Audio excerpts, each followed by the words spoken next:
Hello everyone, welcome to What If Issei Was Abandoned by Girls and Made New Peerage Part 1. Before we start, please go support some Texas 2 for writing that awesome fanfic. This is the translated version I made. There will be some mistake in character's gender, but of course Issei is a male. Issei is abandoned by the girls and some of Issei's friends return so that he can be like before. Chapter 1, The Abandoned. It all started after the defeat of Triaxa and the Chaos Brigade that was commanded by the firstborn of the original Lucifer, who died accusing his own grandson Vala Lucifer. And so the months passed where everything was peace and quiet, but all good things must come to an end. And we focus on a chestnut who is happy because he passed to the last year of high school with only a 6.6 average. If you're wondering why I put the average, it's for a reason. He was walking home since it was the last day of vacation, and he wanted to take advantage of it with his harem. That's right, friends. This boy is Hugh to Issei. She opened the door, seeing all her girls who were there with a serious face. Issei, girls, why would that face be? The brown-haired boy asked. Girls, look, Issei, we're going to be honest with you, so we want to break up with you. It was an awkward silence, as in a few words, those she protected with her life, those that were her reason for smiling every day, said that they wanted to end it. Why? Did I do something wrong? Issei, why? Rias, why? It's easy to answer, Issei. Because of your extreme perversion with us and also because you don't want to mature, that's why. Akeno, that's right, Issei, we're very sorry, but it has to end. And from that day on, his relationship with Rias, Akeno, Asia, Zenobia, Kaneko, Irena, Ravel, and Sauna ended. It should be noted that the others have no relationship with Issei because they have not had enough courage to confess.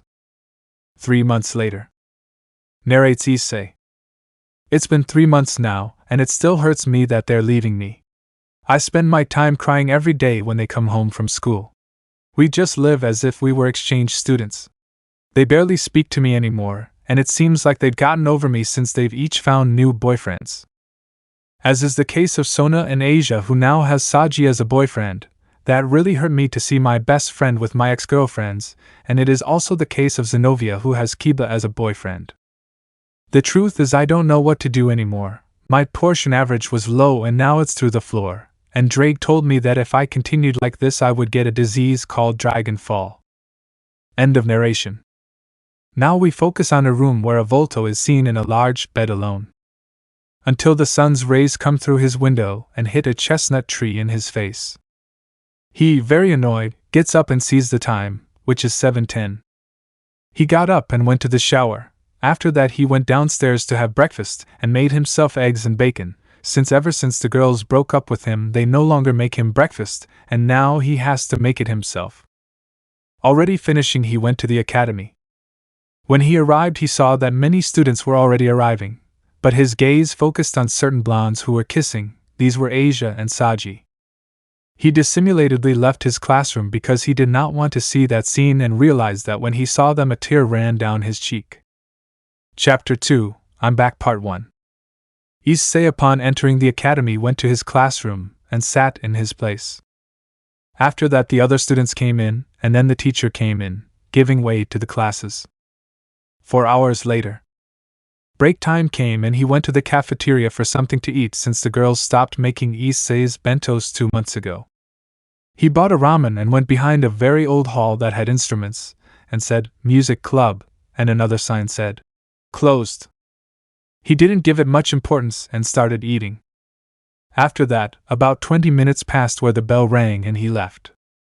So when he was passing by the basketball courts, and saw a scene that broke his heart, and that was Kiba and Zenobia kissing passionately. He left with tears in his eyes, wanting to see no more. But what he saw next only left him more hurt. It was Ravel kissing a boy of the same age, with black hair and brown eyes. Then he saw Irena kiss a green-haired boy with blue eyes. Then Kaneko with a silver-haired boy with green eyes, and many said that they made a nice couple. The chestnut couldn't stand it anymore and left, wanting it to be a nightmare. But it wasn't like that. 3 hours later. He had already finished classes and went home. Upon arriving, Issei went to his room and closed it with magic. So throwing himself onto the bed and starting to cry. Issei couldn't stand it anymore. He had a pain in his chest, he had a hole. It was a terrible feeling for him. But suddenly a communication circle from the Gremory family reached him. Hello? Issei, what's wrong, Xerxes? Xerxes, Issei-kun, come quickly, I forgot to give you something. Issei, I'll be there in a moment. Thus the circle is broken and he goes to change since he still had the academy uniform. Already ready, he went to the underworld.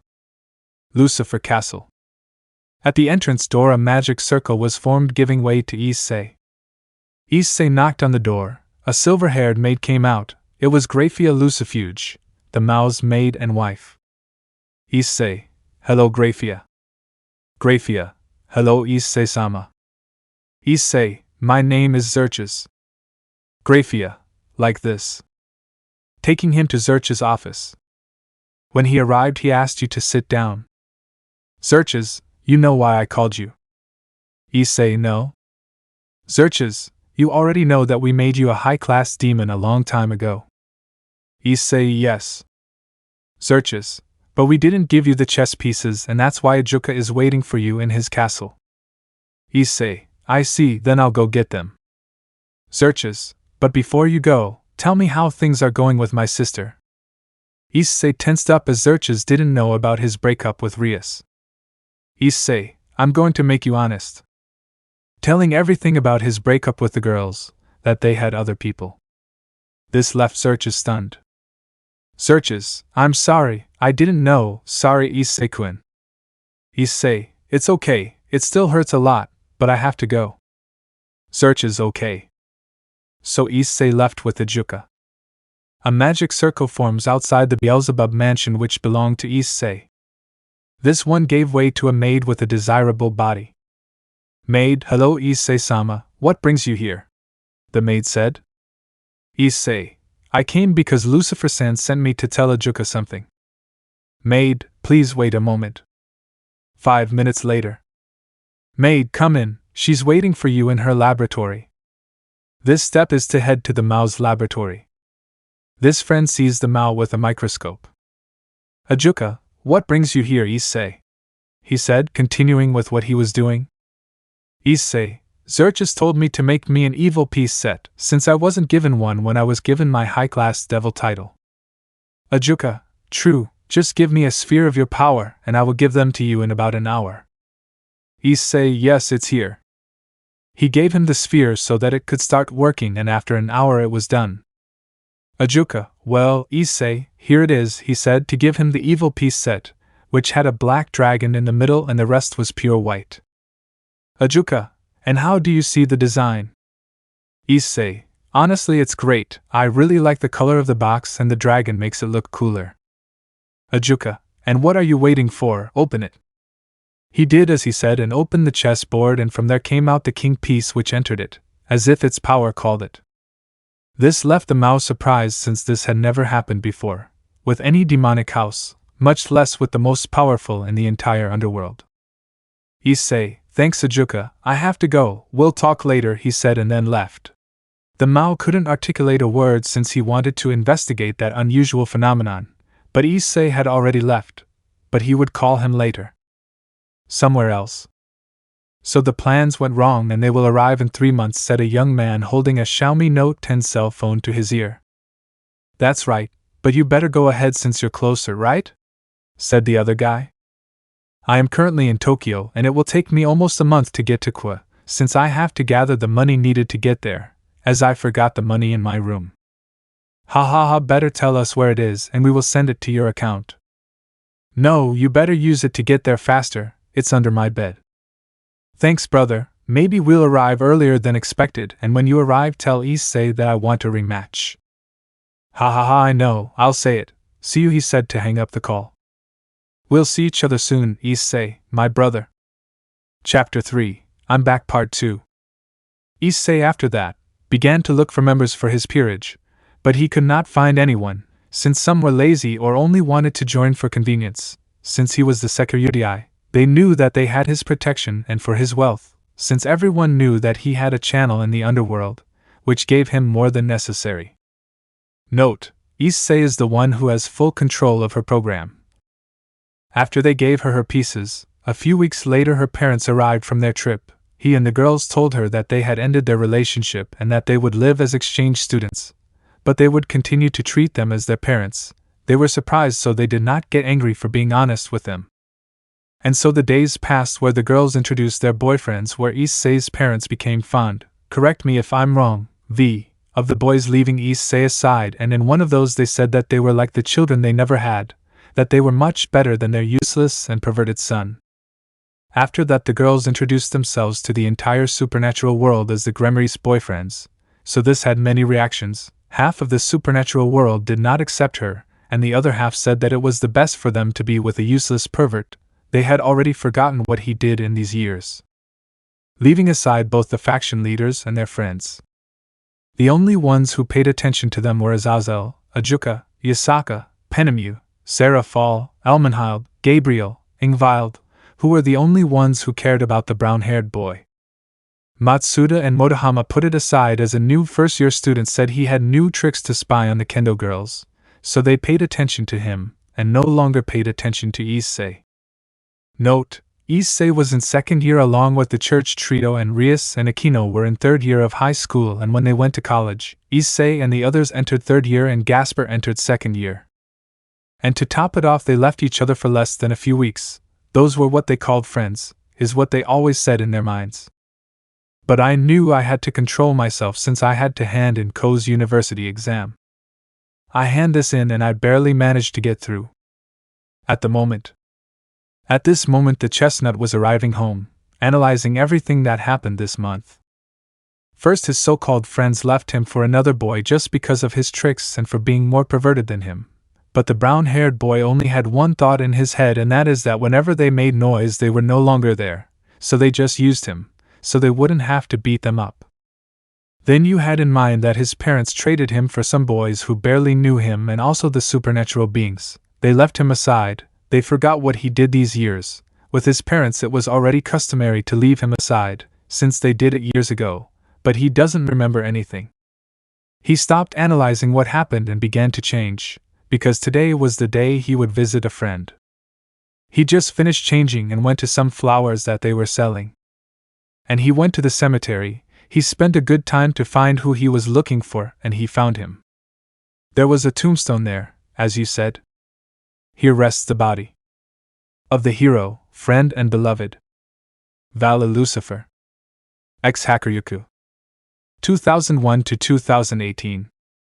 This tombstone was where he was buried approximately a year ago, after the fight against his grandfather. Issei: hello brother, how have you been? Laviana misses you a lot, along with your other girls. I've been cheering them up, but they still think about you, but I still keep my promise to protect them. I can't believe it's been a year since you left. You don't know how much I miss some advice from you. Falls to his knees with tears in his eyes. Sniff: they miss you so much. Sniff: I don't know what to do. First my harem leaves me and then my friends and parents. Sniff: and Albion doesn't want to wake up. Sniff: I don't know what to do anymore brother. Sniff: I can't stand seeing how they are happier with others. I can't stand it anymore. Sniff: someone touches his shoulder. Gasper: Issei-senpai said, holding a bouquet of roses and I don't know how many soft drinks in a bag. Issei: Gasper, wiping tears, what are you doing here? Gasper: I came to leave some flowers for Vala-kun. You miss him? Issei: yes Gasper, he was one of the people who understood me in this world. Gasper: do you want an Issei-senpai? He said, pointing at the soft drinks. Issei: yeah, pass me one. He gave him the drink and he started drinking it, while the little vampire put the flowers on Vala's grave. They then went to the chestnut tree residence and sat on the armchairs and began to chat. Gasper: seriously, you miss them? Issei: yes Gasper, I can't stop thinking about them. Gasper: but you've tried to forget them. Issei: yes, several times, he said, and then stood up, went to a small trunk where the living room table was and took out some glasses, putting them on, but he couldn't do it. Gasper: I didn't know senpai wore glasses. Issei: I use them because I can't see the letters in the books, and now that I notice you're already starting to wear male clothes. Gasper: I'm fed up with you acting like a girl and I came here for some advice, but I see that this isn't the time. Issei, maybe it's not the time, but I'll help you change if you think so. Gasper, thanks senpai. After that, Gasper has been coming constantly, and he has had to wear glasses because he can't see the letters in the books well, which is why they call him Four Eyes and things like that. But when he thought that his week wouldn't be worse, he was wrong. Today was Friday and they told him something about school, which would make him more stressed. Teacher, look Hyudu, I'm going to be honest with you, your grades are really bad and I don't know if you can get into university, you need help, that's why I'm giving you another chance. If you get perfect grades in these 3 months, you'll go to university and you'll choose who will help you. I don't know.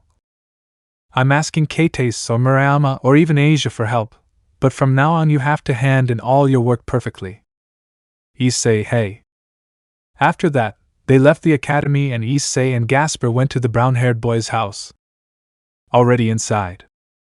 Gasper, and now what are you going to do, Issei-senpai? Issei, I don't know, and I don't know if Kates and Murayama will help me since they hate me for being a pervert, and I don't want to deal with her. It still hurts me to see her with someone else. I need help, he said, stressed and very tired. But then the doorbell rings and he stops to see who's knocking. When he opened it, he saw a young man of his same age, handsome and with a suitcase, but his hair and eyes were not visible. Something like that. Issei, I hear looking. This is where Hyuda Issei lives, said the strange guy. Issei, if that's me, why are you looking for me? I have returned, my leader and brother, he said, and then took off his hood. Chapter: Re-becoming the same person I was years ago. Wow, that's big. I thought you lived in the old residence, we had, said the boy, unknown to the brown-haired boy and the vampire, entering. Issei, wait, who are you and why do you enter with so much confidence? He said, trying to remember the young man who was in front of him. So if you forgot, well, I'll just tell you a few words, the Knights of the Apocalypse. The boy said, and then the brown-haired boy's head began to hurt a little. Gasper, Issei-senpai, are you okay? What did you do to him? Nothing, he's just remembering what happened years ago. Issei was remembering everything that had happened and about his former friends. Issei, I remember now, he said agitatedly. You are. That's right, I'm Daichi and I'm back, he said with a smile. Issei, ha, I had already forgotten about you and how you have been. Daichi, fine, and why don't you look like before? Before you looked all marked, more than me, and now you look very gaunt. Issei, yes, but why don't we talk in the living room, come. So they went into the living room and started talking about things from the past, but they got to a matter that Issei cared about. Issei, hey Daichi. Daichi, what? Issei, do you think that you can help me change like I was before? He smiled. Daichi, I, the sub-leader of the Knights of the Apocalypse, will help you to be my old leader and teacher from before. This is Rule 1. If a knight changed during these years and wants to go back to doing what he was before, a knight will help him. Are you ready for your change, brother? Issei, hi. But I also want you to help another person, he said, pointing at Gasper. He is Gasper, and before he was a transvestite, but he decided to change. You could help him and maybe there will be another knight. Daichi, let's see. Okay, he said, and then he opened his suitcase and looked for something, and until he found it, he took it out, and it turned out that they were some cigars. He grabbed one and started smoking. Issei, hey, why are you smoking? Daichi, hey, you and I used to smoke, come and grab one. I know you want one. Issei could no longer resist and grabbed one, lighting it and starting to smoke, surprising Gasper. Issei, how good are they? Where you got them? Daichi, I have my contacts. Gasper, senpai smokes? Said the vampire, surprised. Daichi, so he smoked like a boiler, and he always beat us in drinking. Gasper, in drinking soft drinks. Daichi, poor innocent soul, not in beer, tequila and rums, he is practically long-lasting in alcohol. Speaking of which, you don't want an Issei beer. Issei, give me 2. Daichi opens his suitcase again and gives him 2 cold Victoria beers. Issei, hey dude, how do you keep them cold? Daichi, yes, I just bought them at the supermarket, he said with a drop of sweat on his head. Issei, That makes sense, he said, and then opened it and took it in one go. Daichi, well, first I want you to give me your grades and what you do in the afternoons and mornings and take off your jacket. Issei, well, my average is 68 points, and in the mornings I get up at 7:40 for the academy, and in the afternoons I do nothing. Then he takes off his jacket, and you can see that he was emaciated. Daichi, we have work to do, gentlemen, and you, Gasper. Gasper, I have an average of 84 and I get up at 7:30 for the academy, and in the afternoons I do my homework, he said, and then took off his jacket, and saw that I was like a stick without training. Daichi, well, with me there's almost no problem. Hey Issei, do you know where a good place is to rent an apartment? Issei, no apartment, my brother, you stay here to live. Daichi, thanks, it will be easier this way. Well, go rest, we have work to do. Issei, hey, but you could help me with my studies first. Daichi, yes, and that's why I'm going to enter Quiz Academy. Issei, hey, how do you know I'm going to Quiz Academy? Daichi, you told me when I left, you don't remember. Flashback. Issei and Daichi are seen inside an airport. Daichi, are you sure you're not coming with us? Issei, no, besides you know that this place won't take care of itself, Issei said. Issei has another appearance, but I'm not going to show it, for more suspense XD. Daichi, okay, but when I get back we'll have a beer, and by the way, what high schools will you get into? Issei, I'm not sure yet, but I think it's at Quiz Academy. Daichi, okay, see you, my leader.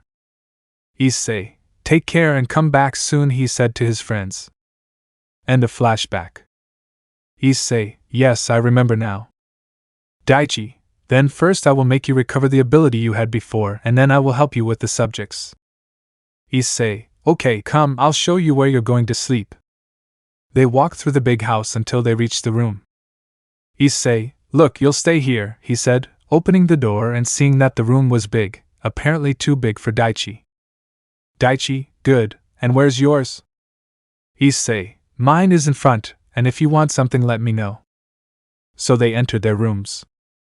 Meanwhile, in the underworld. Searches. Azazel, are you sure of what you say? Azazel, yes, and I also think it will be fun, he said with his typical smile. Searches, what do you think, Michael? Michael, that sounds fun, plus it would be fun for my sister. Searches, and what do you think, Zeus, Yasaka? Both of us, we think the same. Searches, well, it's official, Issei Hyuta will have his booster gear removed, okay, no XD. Searches, well, it is official that the World Tournament of Random Games will be held. No matter how many members you have, you will be able to participate. In 2 months we will tell the public. Zeus, so when will the tournament be? Searches, within 6 months, to build the stadium. Zeus, but they can't build it with magic. Searches, yes, but we have to make a much bigger stadium than the one we have in the underworld, since a lot of public and participants will come, so we will have to use a lot of magic to do it. Zeus, okay. Searches, with that said, I'm leaving. Chapter 5, Redoing the Self of Years Ago Part 2. Hyuta House. 6 a.m. Knock knock. You hear someone knocking on the door of a certain chestnut tree's room. He stands up lazily and goes to see who it is. When he opens the door, he sees Daichi in sports clothes. Issei, what's wrong, Daichi? Daichi, put this on and come down in 5 minutes, he said while throwing him some sportswear and some weights that were placed on his wrists and ankles. Issei, wait, but... Daichi, no argument. He leaves and leaves Issei alone. With no other options, he puts it on and goes down to the top floor, seeing that Daichi was warming up. Issei, why did you wake me up so early and for the clothes? Daichi, you said you want to go back to being the same as before, so today we're going to go to the gym and then study. Issei, or not?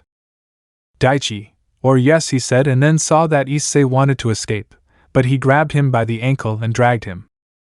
Issei knew. This one said with anime-like tears and with his nails marked on the ground. They just left. When they arrived, everything looked deserted and they obviously had to pay a membership fee to be there. Daichi, Well, let's start. First 20 sit-ups, squats and push-ups as a warm-up, and then the real training will come. Issei, wait, what? Issei's mind. Drake, ha ha ha, now you're screwed, buddy. This guy is tougher than Tannen, and you said he pushed you to your limit. Issei, you better shut up, Drake, he said, doing what Daichi said. Drake, hey buddy, if you're supposed to do all this, it'll be easy for you since you're half dragon and half demon. That wouldn't be cheating. Note, Issei is still a demon because he was reincarnated as a demon again by Rias. Issei, yes, but I will use that to my advantage. Drake, sorry buddy, but that's not going to happen, he said, increasing the weight of the wrist and ankle cuffs. Issei, but what did you do, Drake, he said, feeling more weight on his body. Drake, I increased the wrist and ankle weights from 10 kilograms to 500 kilograms each, so that you wouldn't cheat and would be stronger, and so the guy would notice something was wrong since you would do the exercises easily and he would notice that something was not right. Issei, yes, you're right, thanks Drake. Drake, you're not angry? Issei, I am, but I know it's for my own good, and I decided to be the same as years ago, so I'm gaining weight every day. Drake, wow, one day you're going to make me cry, buddy. Albion, I agree with you, Drake. Issei/Drake, Albion. Albion, I'm awake, ha ha ha. Issei, wow, I thought it would take longer, but I see that's not the case. Albion, me too, but concentrate, you're almost done, we'll talk later. Out of Issei's mind. Daichi, well, I see you're done, he said, approaching a certain ex-transvestite. Issei, hey. Daichi, well, look at that bar over there, he said, pointing to a hanging exercise bar. I want you to do 100 repetitions. Issei, upon hearing that, was shocked, as his former friend was overexploiting him to the maximum. This just started. 2 hours later. At this moment you see a sweaty Issei and Gasper with a small soul coming out of their mouth, and you will wonder why they are like this. Well, simple, Daichi exploited them to the maximum, since they did sit-ups, bars, push-ups and all kinds of things that an expert trainer would do.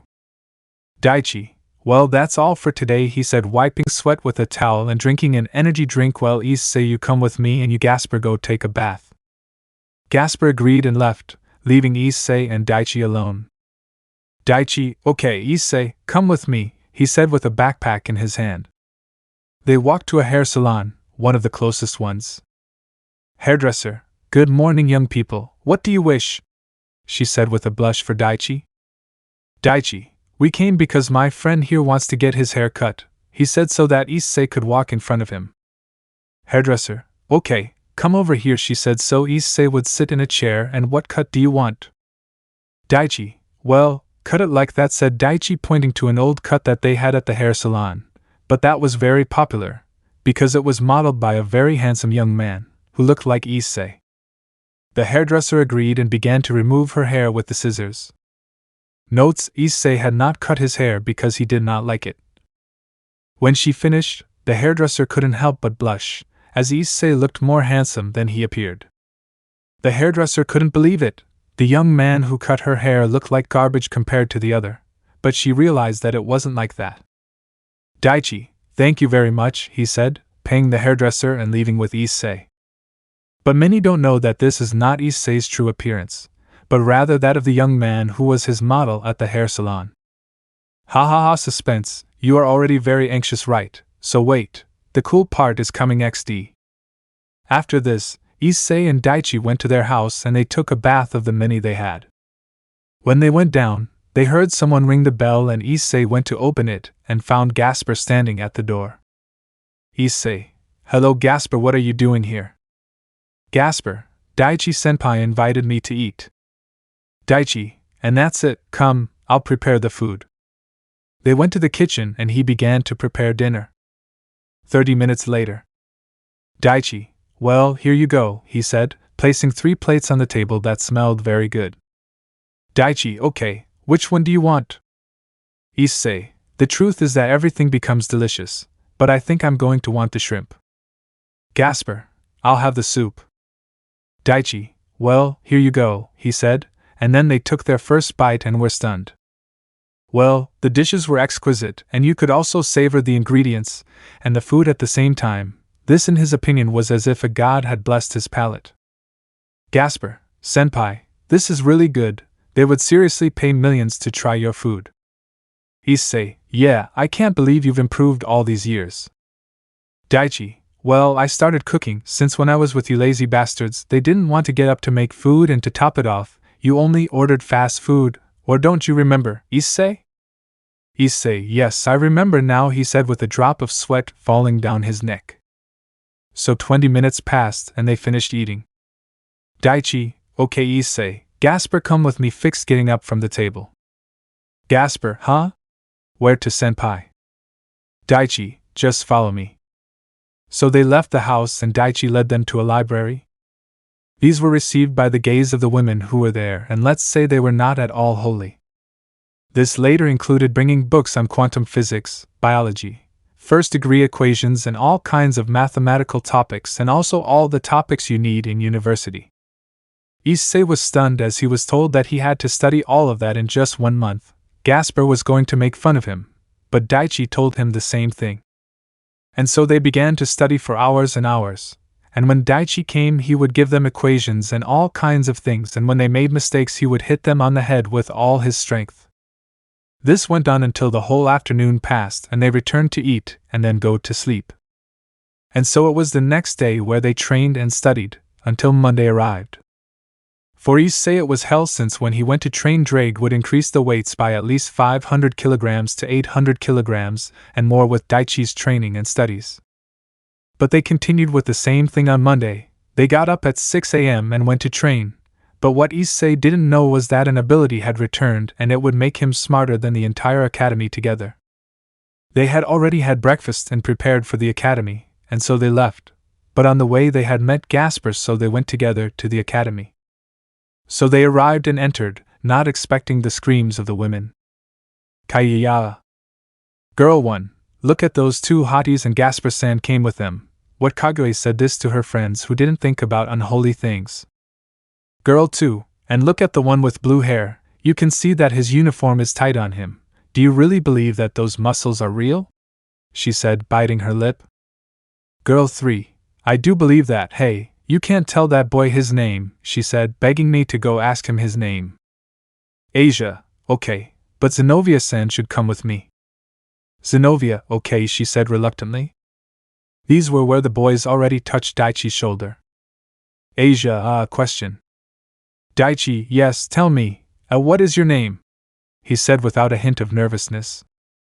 Asia, Argentinian Asia. Daichi, thank you. Well, then what is your question, Argento-san? Asia, I wanted to ask you what your name is and if you are new to the academy. Daichi, yes, I'm new to the academy and my name is Daichi, nice to meet you. Asia, it's just that my colleagues there say that if you don't want them to show you the academy. Daichi, no, Argento-san, I already have some friends who will show me the academy. But tell them thank you, he said, and then left with Issei, whom no one recognized, and Gasper. Daichi, hey Issei, I have to go to the address to register, see you. So he left, and Issei and Gasper went to their classrooms. Obviously when I entered they thought I was a new student, and that they would announce it. This is how I passed first class. Until the second one was about to begin. But she was interrupted by the director. Director, okay guys, I interrupted the class because you have a new classmate. But this one is not like the others, but he comes from one of the most prestigious high schools, called UA, one of the most prestigious high schools in the world, and he is the first in his class. He is Daichi. Who came from the US, said the director, passing Daichi, and obviously the scream of the women did not take long. Kaiya. Director, any questions you'd like to ask young Daichi? All the girls raised their hands and a drop of sweat ran down the director's neck. Director, well you, Miss Kates. Kates, you have a girlfriend. Daichi, no. That gave the girls hope. Director, another question. Yes, Miss Murayama. Murayama, where do you live? Daichi, right now I'm staying with a friend of mine. He's here to Issei, he said, surprised to everyone, but they started looking for him with their eyes and didn't find him. Daichi just sighed so that you understand me, the brown-haired boy with glasses next to the window. He said this, to the surprise of everyone and the teacher. Teacher, Hiuda-san? Issei, yes teacher, what happened? This was said to everyone's surprise, and we didn't wait for the comments of, why is that pervert with that hottie, he's going to corrupt him. Or, I'm sure he'll change to do perverted things to us. Teacher, okay Daichi, you can sit wherever you want. Then Daichi sits next to our protagonist. This is how classes went on until break time. Issei and Daichi went out and went shopping. When they were going to the cafeteria, they found the bullies who always bothered Issei. Brabucon 1, look what we have here. If it's the Four Eyes, we didn't tell you that if we saw you here again you wouldn't leave without a lesson, he said arrogantly. Issei, look guys, I don't want any trouble, you better let us pass and no one will get hurt, Issei said, making them angry. Bully 1, well, you won't leave without us beating you up, he said, trying to hit Issei, but he dodged him and swept his feet, causing him to fall and Issei to kick him in the stomach. The other bullies seeing this went against Issei, but half of them were intercepted by Daichi, leaving them 1 versus 4 and another 1 versus 4. Starting the fight, they trusted Issei a lot since it was plain sight that he was skinny. But how wrong they were, he gave them the beating of their lives along with the others who had Daichi as an opponent.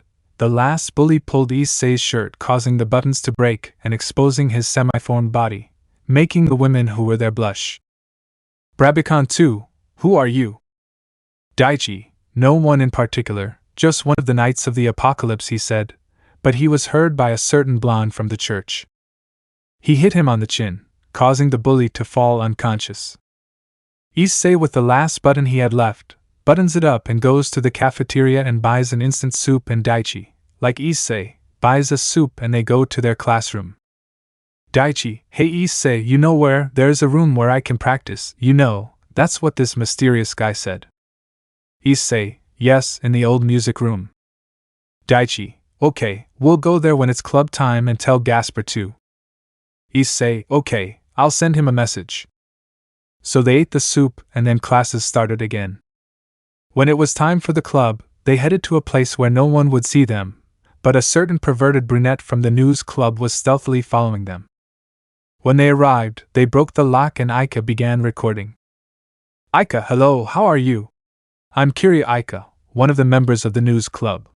I'm here in the old music room, where I saw the biggest pervert and the newly arrived prince enter this abandoned room. What are they doing? Maybe perverted things? Maybe the biggest pervert in Kwa is corrupting him? Wait, I think someone's coming, she said and then hid in some bushes. Obviously, the whole academy was watching her, but not the teachers, since they were in a meeting. Aika, look, Gasper Bloody just arrived. I don't know if it's written like that, V. He said this to focus on the transvestite.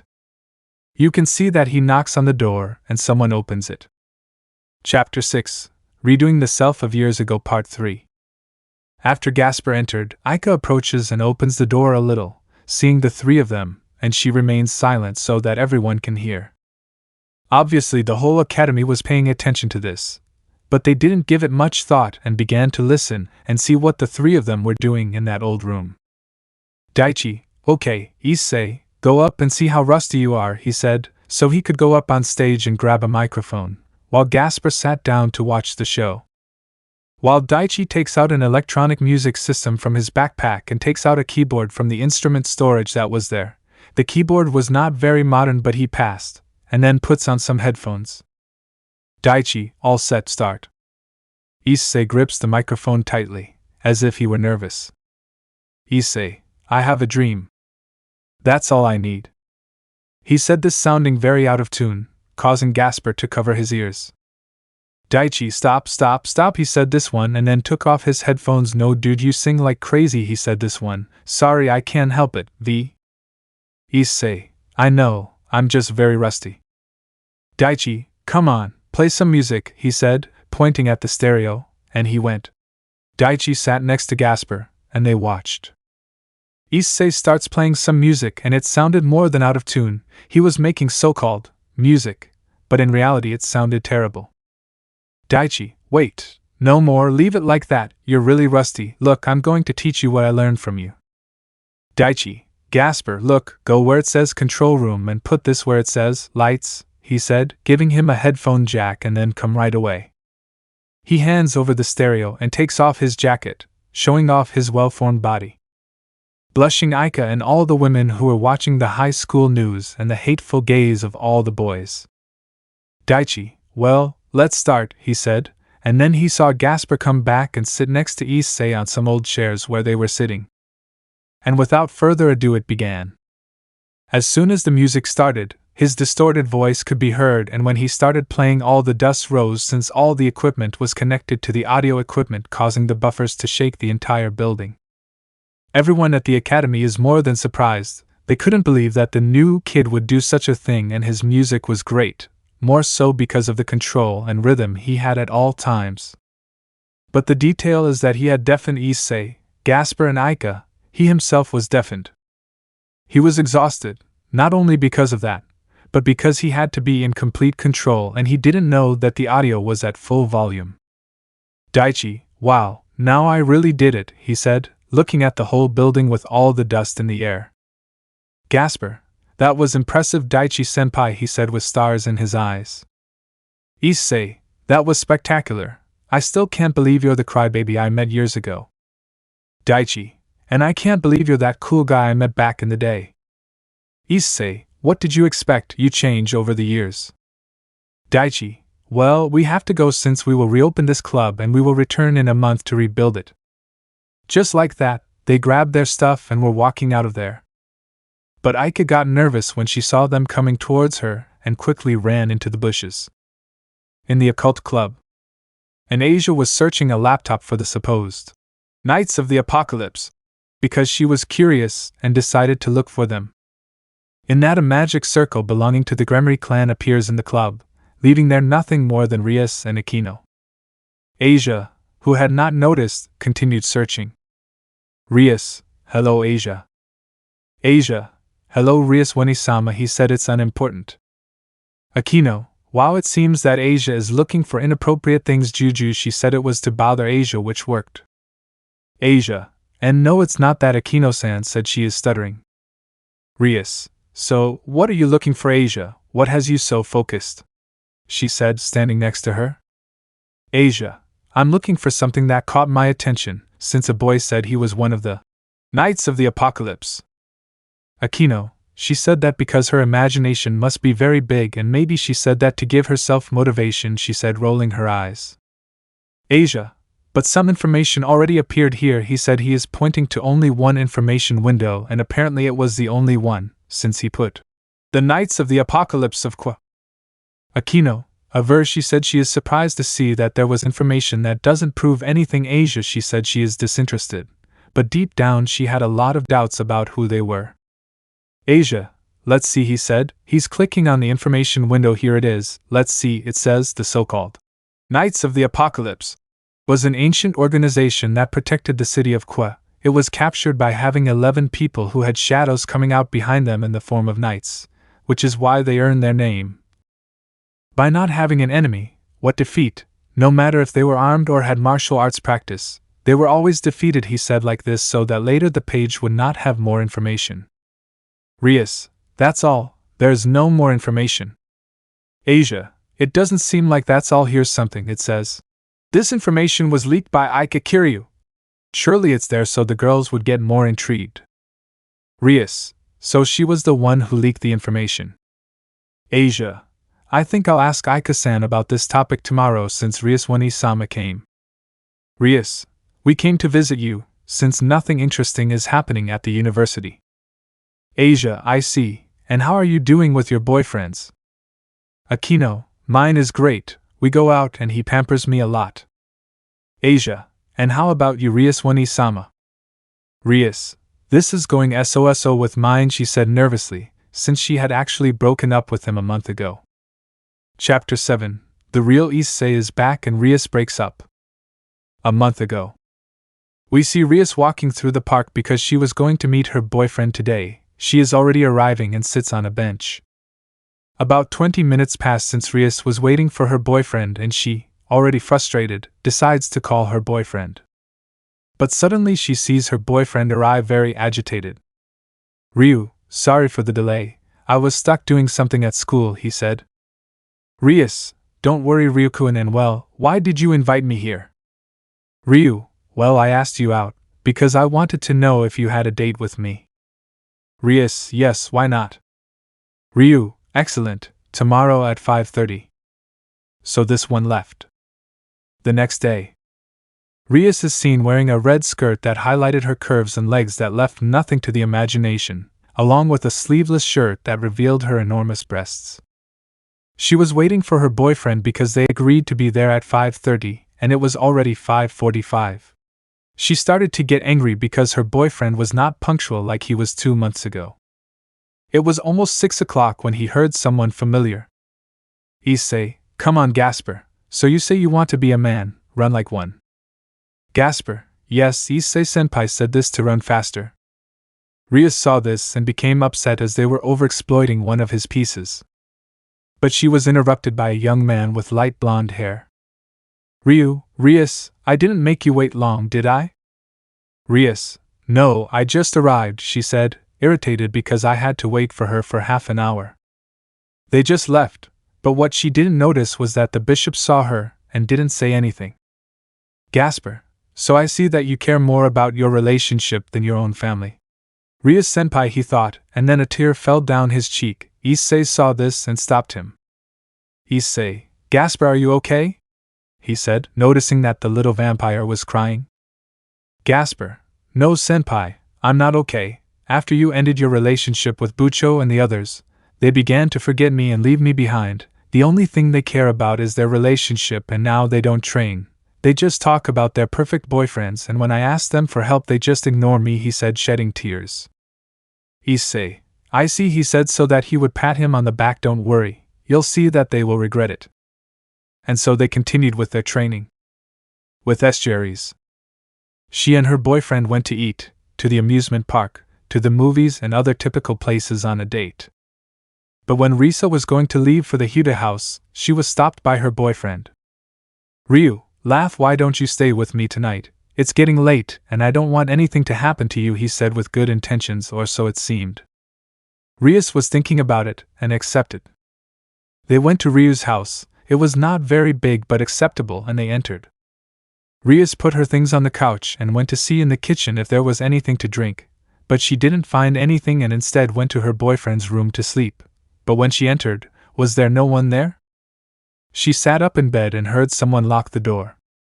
She saw that it was her boyfriend, with a lustful and unpleasant face.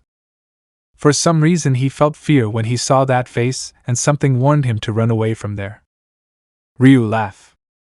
Rias, Ryu, what's happening? DG is backing away.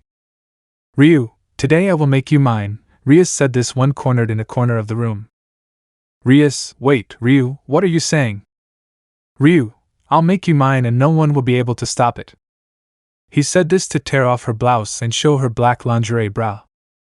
Rias, wait Ryu, this is not the way I wanted to do it with you, he said. He is scared and trying to push him away.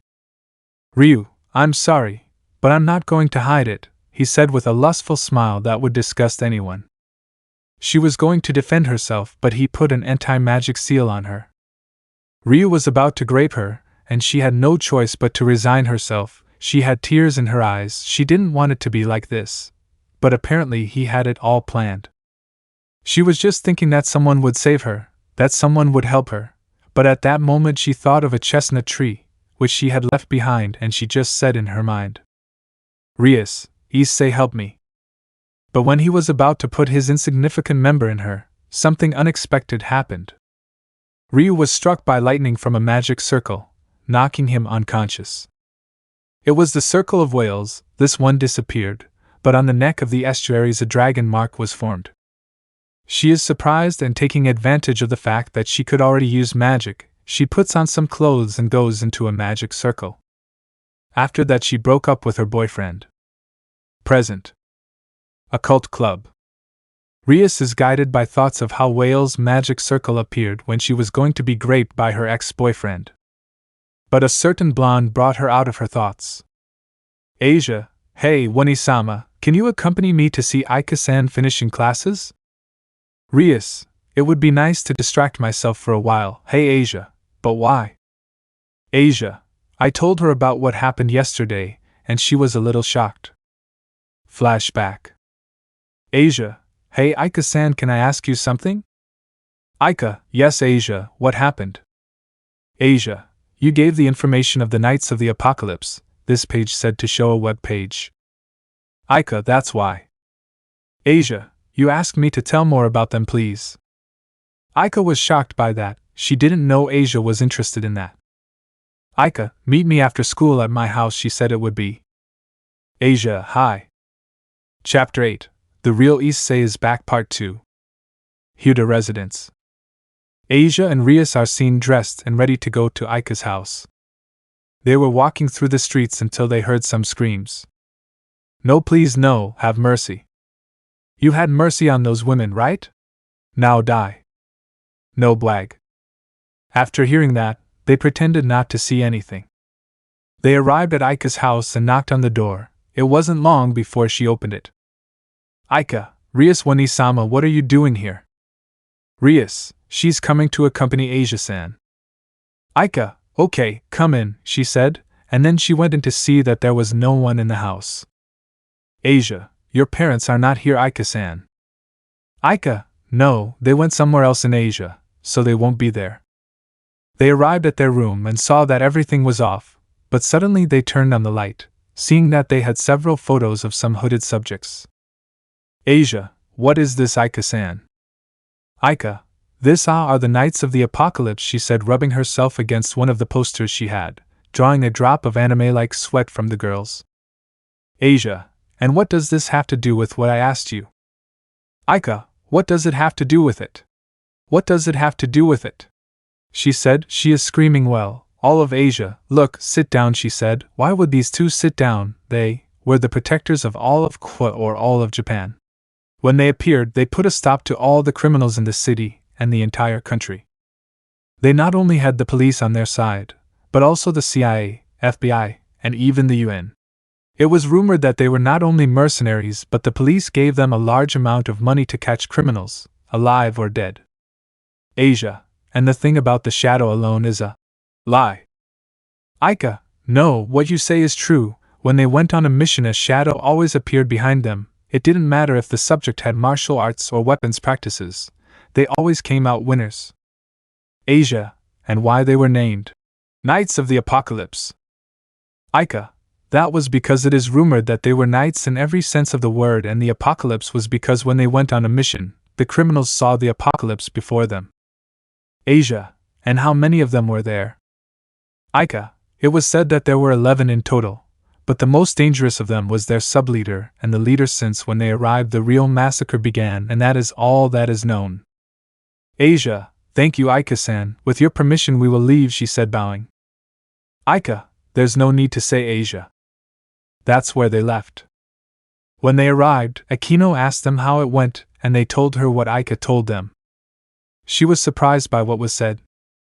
The next morning, an Issei, hooded, could be seen running to the academy, with a toast in his mouth. You might wonder why? Well, he was simply running late.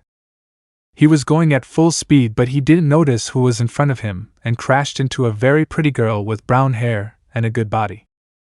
Girl, ouch. Issei, are you okay?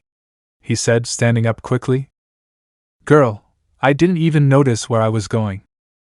Issei, no, I'm sorry, I didn't notice, he said as he shook her hand.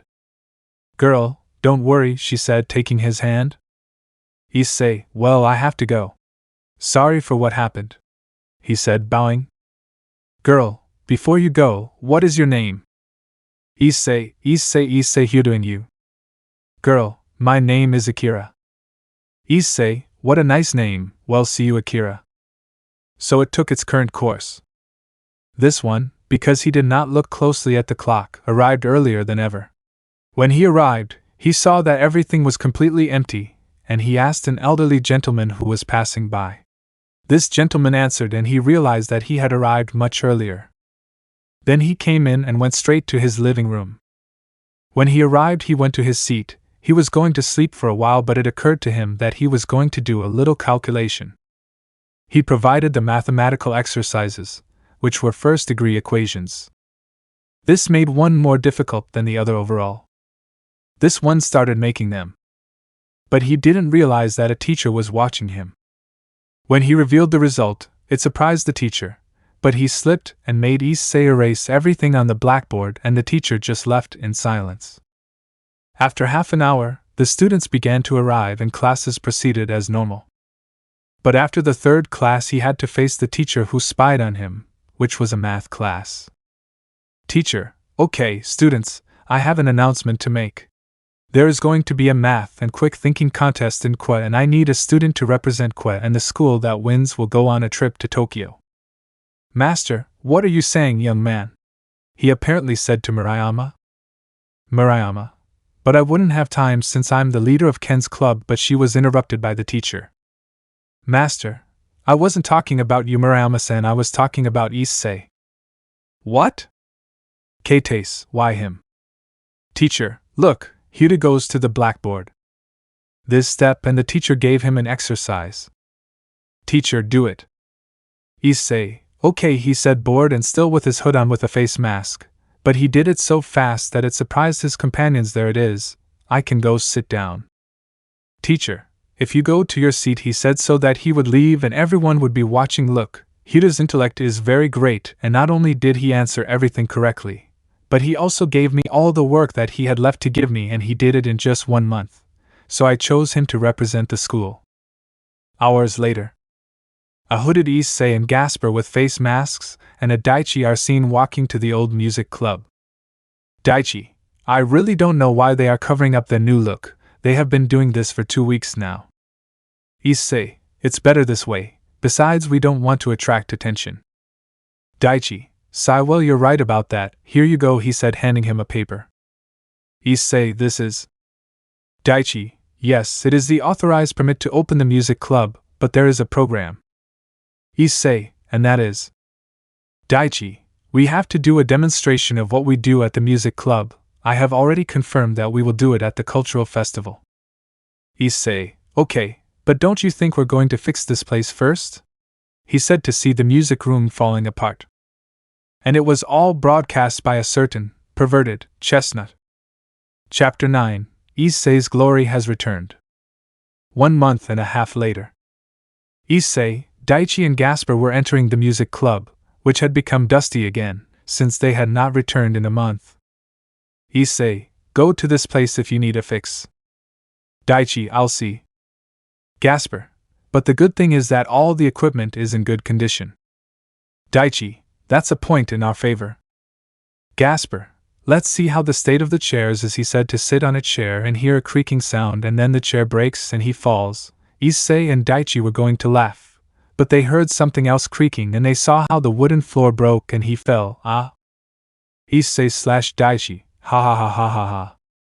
He came out of the hole. You could see that he had dust everywhere, and that he had taken off his hood and face mask. Everyone was left with their mouths open when they saw Gasper, because the entire academy had seen this, thanks to Aika. Renin: Daichi, we have to go. You are Issei. Issei: No, I have to do something. Daichi: Okay, I'll catch you, he said, winking discreetly. Issei: See you, he said, to go to the mechanic's workshop. Change of scene. Issei could be seen adjusting a car that was on a hydraulic jack. Afterwards, you could see one of the club members taking a fat classmate away between 3 of them. With the key in his hand, he saw how the teacher of that group was asleep and not doing anything. He went to see and found his classmates trying to paint the poor student's belly, so he approached and they just turned around when they saw him and ran away. Breaking free and leaving the fat man, he just said, "Thank you," with several bows. He just left. Change of scene. You could see how the Kwa University Baseball Club hit a tiger piñata, but the tiger didn't pay attention and continued on its way. This one arrives where a 1969 Camaro without paint, seeing how a beautiful girl in a few, saw him riding in a luxury car. Girl: Nice car. Issei: Thank you. Girls: But don't you think he's too old and slow? Issei: It's not the car, it's the driver. Then the university's baseball captain arrives. Seeing how these two are talking, we'll call him Jack. Jack, you're flirting with my girl. Issei, she was just looking at my car watching the college students pile up.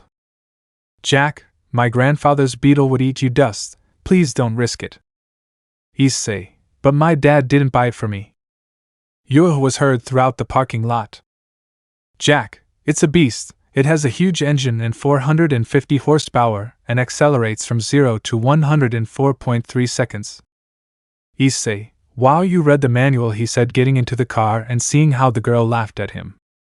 He reversed to leave, and when he was about 35 meters away, the baseball player grabbed a ball and threw it, hitting the rear windshield. He stopped suddenly and hit the brakes.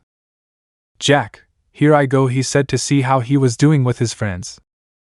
At that, Issei comes down with a smile and Jack confidently advances, but Issei takes out a key, making him stop suddenly. Girl, why don't you fix it with your cars? I'm going to give her a name, Veronica. Jack, I wouldn't use your crap. Veronica, the winner beats me. They agree with that. Change of scene. You can see how the university staff breaks a lock on some houses under construction, allowing trucks and cars to enter. Issei and Jack could be seen in position to run.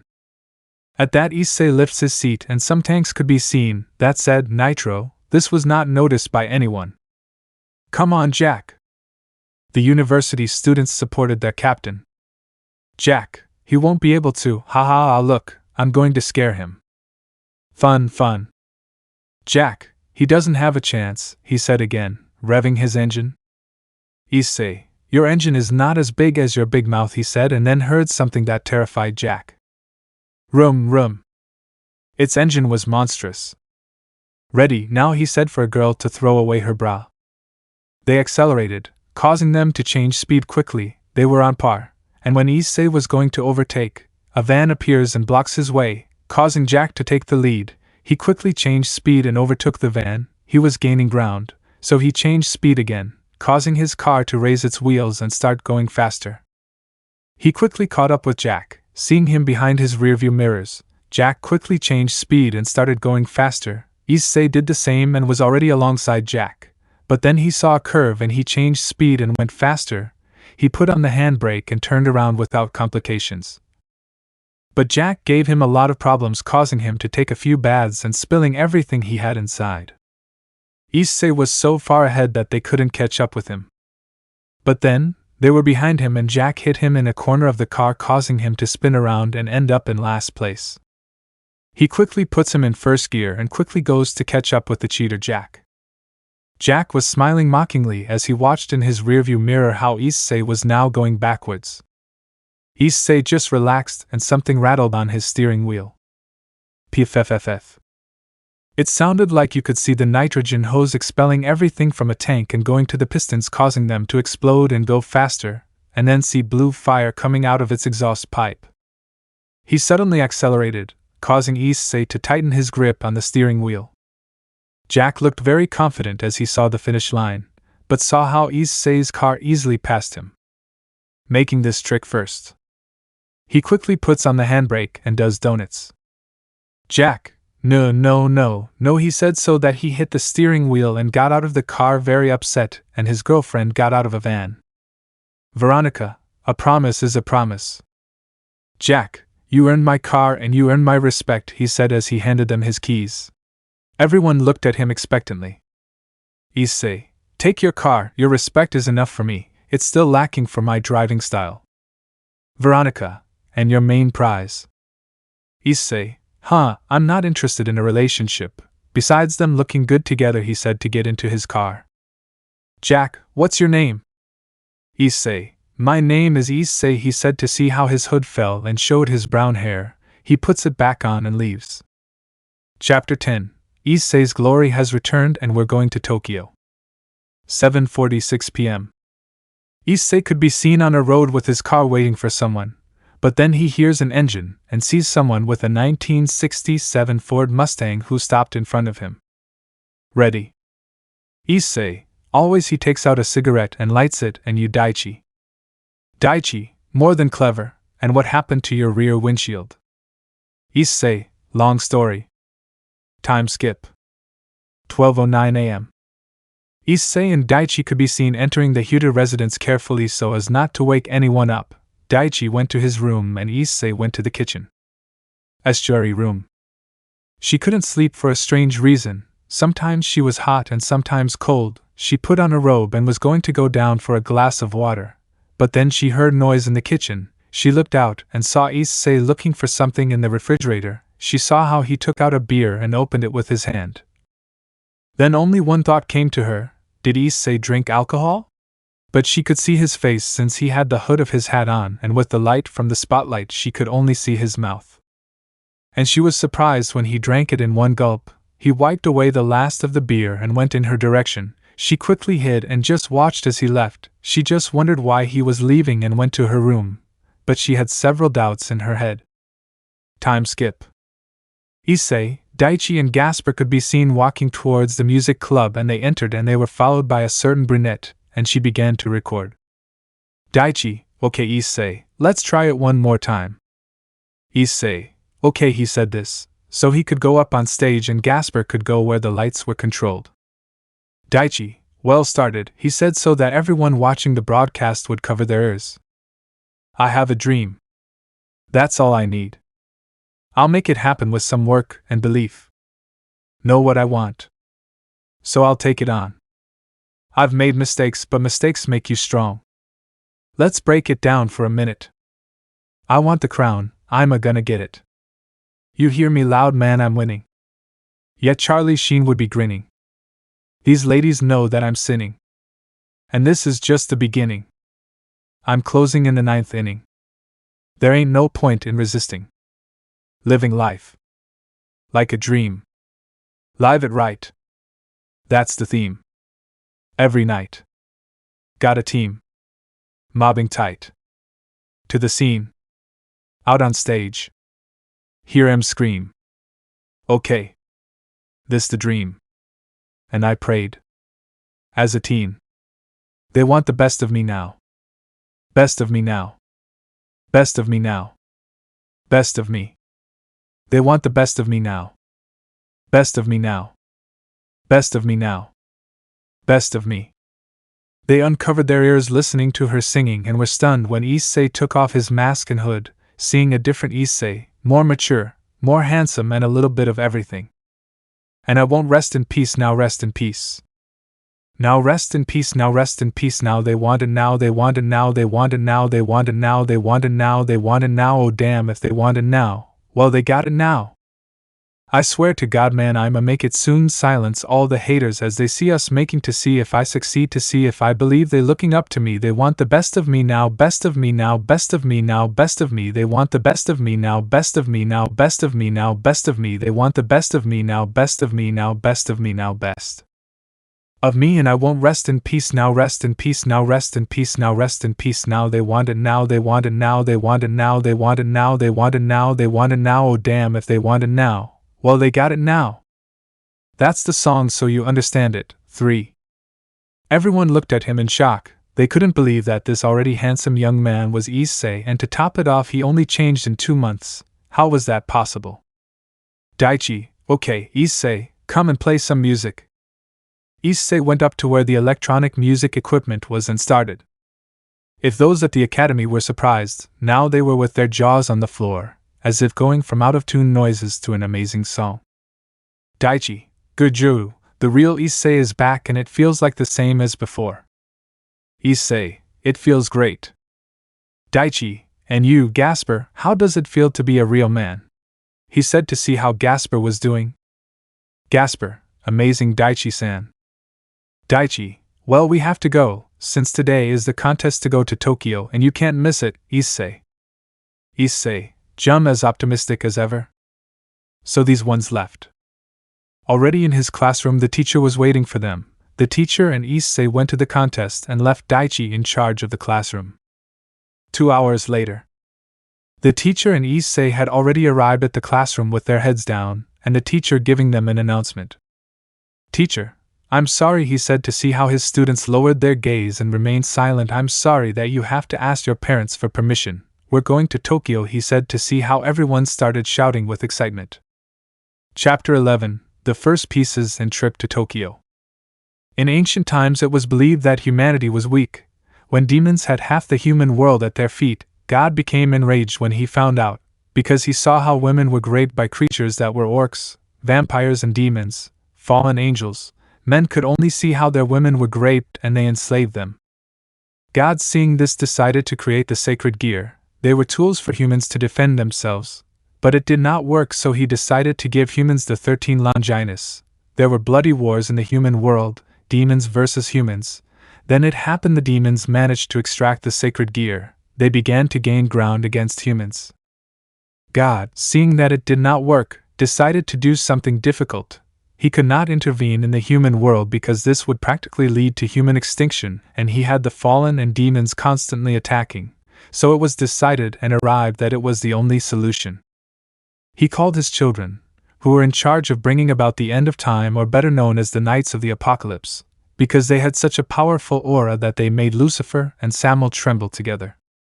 He explained to them that the demons managed to conquer half of the human world and needed their help, but in a way that they would be like a sacred gear, but only that humans would use it, and neither the demons nor the fallen could extract it.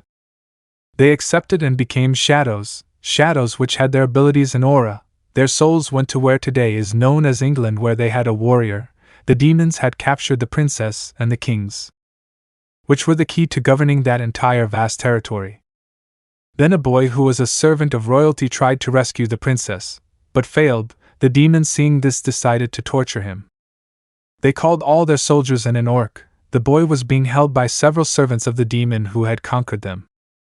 He tried to escape when he saw how the princess was going to be raped by that damn orc, but they punched him in the face, causing him to faint, and he saw everyone in slow motion.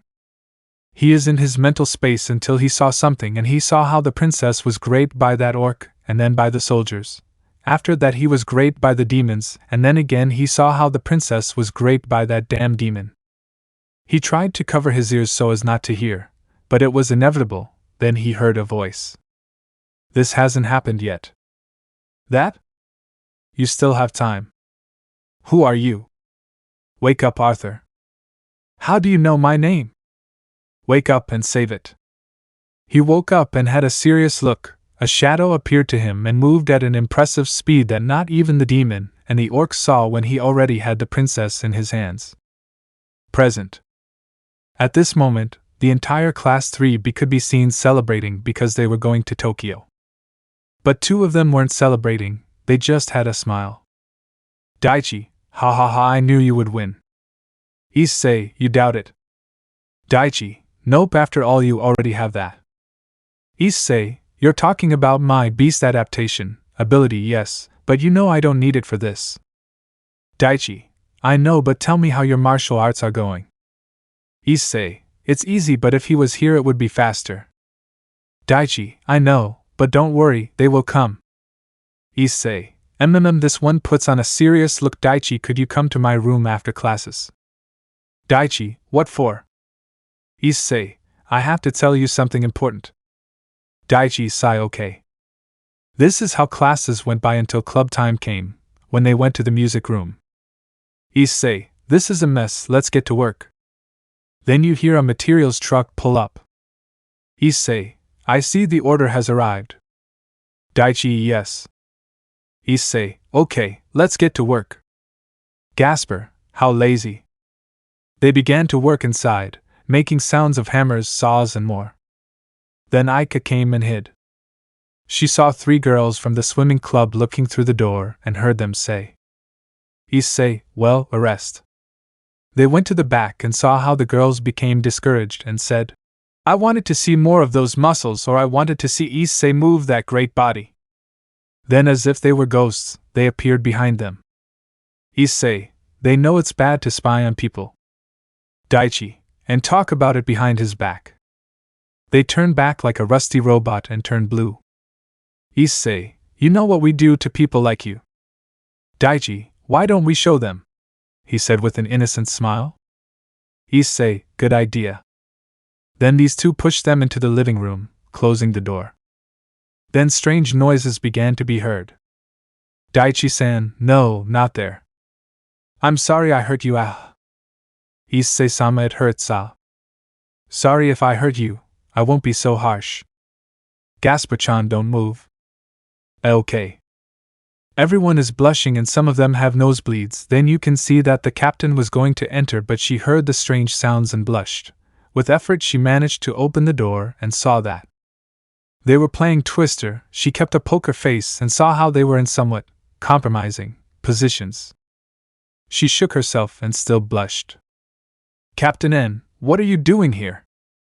Girl 1, Eto, we can explain them. Captain N, I've seen everything, now let's go to the pool. I'm very sorry for the interruption. Issei, it's not a bother, plus we have fun and you can visit us whenever you want. They went to their club and lectured their teammates. After a few hours they went home. Issei's room. And Issei and Daichi could be seen standing in the middle of the room. Issei, Daichi, I called you to find out if you believe in the supernatural. Daichi, no, why? Issei, why is everything true? Chapter 12, we go to Tokyo and confrontation. Daichi, as you said. Issei, that demons, angels and dragons are real. Daichi, you're kidding. Issei, no, he said taking out his dragon wings which were 8 as well as God and Lucifer are real, but they no longer exist. Daichi, but how? Issei, it's hard to explain, he said as he sat down and began to explain everything related to the supernatural, from angels, fallen beings, demons, Norse, Indian, Olympian, and Egyptian. Daichi, I understand, so you were killed by your girlfriend named Yuma, then you were revived by Rias Gremory, you discovered that you had a sacred gear, you faced high-ranking gods and demons, you died and you were resurrected, you finished with the Chaos Brigade, you had a harem, and you want to get a disease called Dragon Fall. But I still don't understand something. Issei, and that would be it. Daichi, how is it possible that you don't remember how you lost your memory, and then what are the leftovers that we have? God created them, or where did they come from, and how is it that we can't extract them, and how do you have 2 sacred gear? Issei, there are mysteries that cannot be solved, as is the case with shadows. I don't even know where they are from, I only know that they cannot be extracted, but we can give another shadow to another user. Daichi, that's the strangest thing. Issei, and what do you say, Daichi, do you agree to join my peerage? Daichi, HMP. This one bowed to Issei with one knee in front and one hand on his back and another on his chest. I will follow you until the end of time, brother. Issei, fine, I Issei declare you one of my pieces and my family is willing to give yourself to this family until the end of time. Daichi, I accept. Issei, then you will have my queen piece, there will be no pawns in my peerage, no more pawns to be sacrificed first, he thought, and then took a pawn and the queen piece and pawn. He saw how the pawn and queen entered Daichi's body without any problem. Clarification. No, Issei is not gay, and I know it sounded strange, but all of Issei's nobility is going to be made up of boys, so don't think bad v. Then it was seen how Daichi grew 6 dragon wings. These were navy blue with light blue, making them look majestic. At that point, the doorbell of the house is heard, causing them to put away their wings. Issei went to see who you are, and he saw Gasper. He was waiting for him and let him in, so they went to Issei's room and inside. Issei, you know why I call you Gasper? Gasper, no, Issei-senpai. Issei, as you know, your nobility doesn't pay attention to you and they left you forgotten, that's why I have a proposal for you. The next day, Gasper could be seen walking to the occult club. He opened the door, seeing how everyone was gathered. He sighed and stepped forward. Gasper, you're laughing, senpai. Rias, Gasper, what do you want? She said, not caring since she was reviewing some papers and not noticing her new appearance. His legs were shaking, he was quite nervous about what he was going to say. Rias, say it quickly, I'm busy, she said with a touch of annoyance and a little anger. Gasper, this upon hearing that his legs stopped shaking and he stood firm and with a confident voice, I would withdraw from your nobility. Everyone was in shock, and for the first time in months they saw the vampire.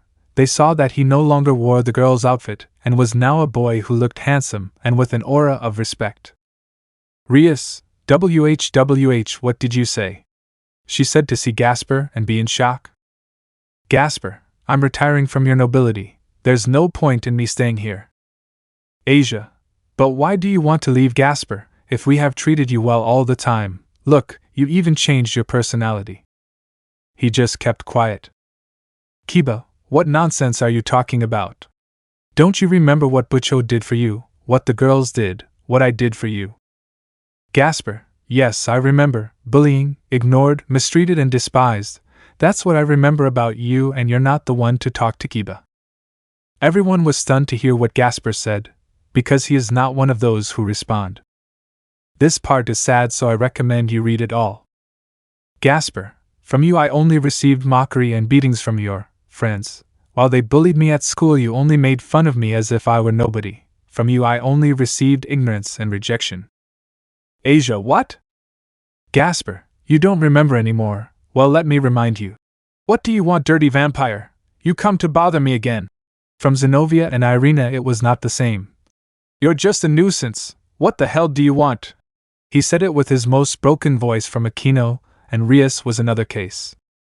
Rias! Gasper, every time I was beaten by Kiba-senpai, I tried to warn him, and you know what he did. He just ignored me and I could only cry. Akeno just ignored me and ignored me as if I didn't exist. Everyone was paralyzed as they watched Gasper shed tears. Gasper, just tell me one thing, where did that family go? Where did the Rias Butcho who respected, was kind and attentive? Where did the Akeno, affectionate and kind Akeno? Where did the tender and loving Asia go? Where did the Zenobia who strove every day to give her best? Where did the Kiba-senpai who cared?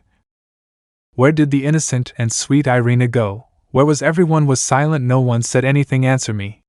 He said to throw a punch at Rias's desk, which broke. Rias could only see how her former bishop had tears in her eyes, tears of anger, helplessness and despair. She could only shed tears seeing how her former bishop suffered.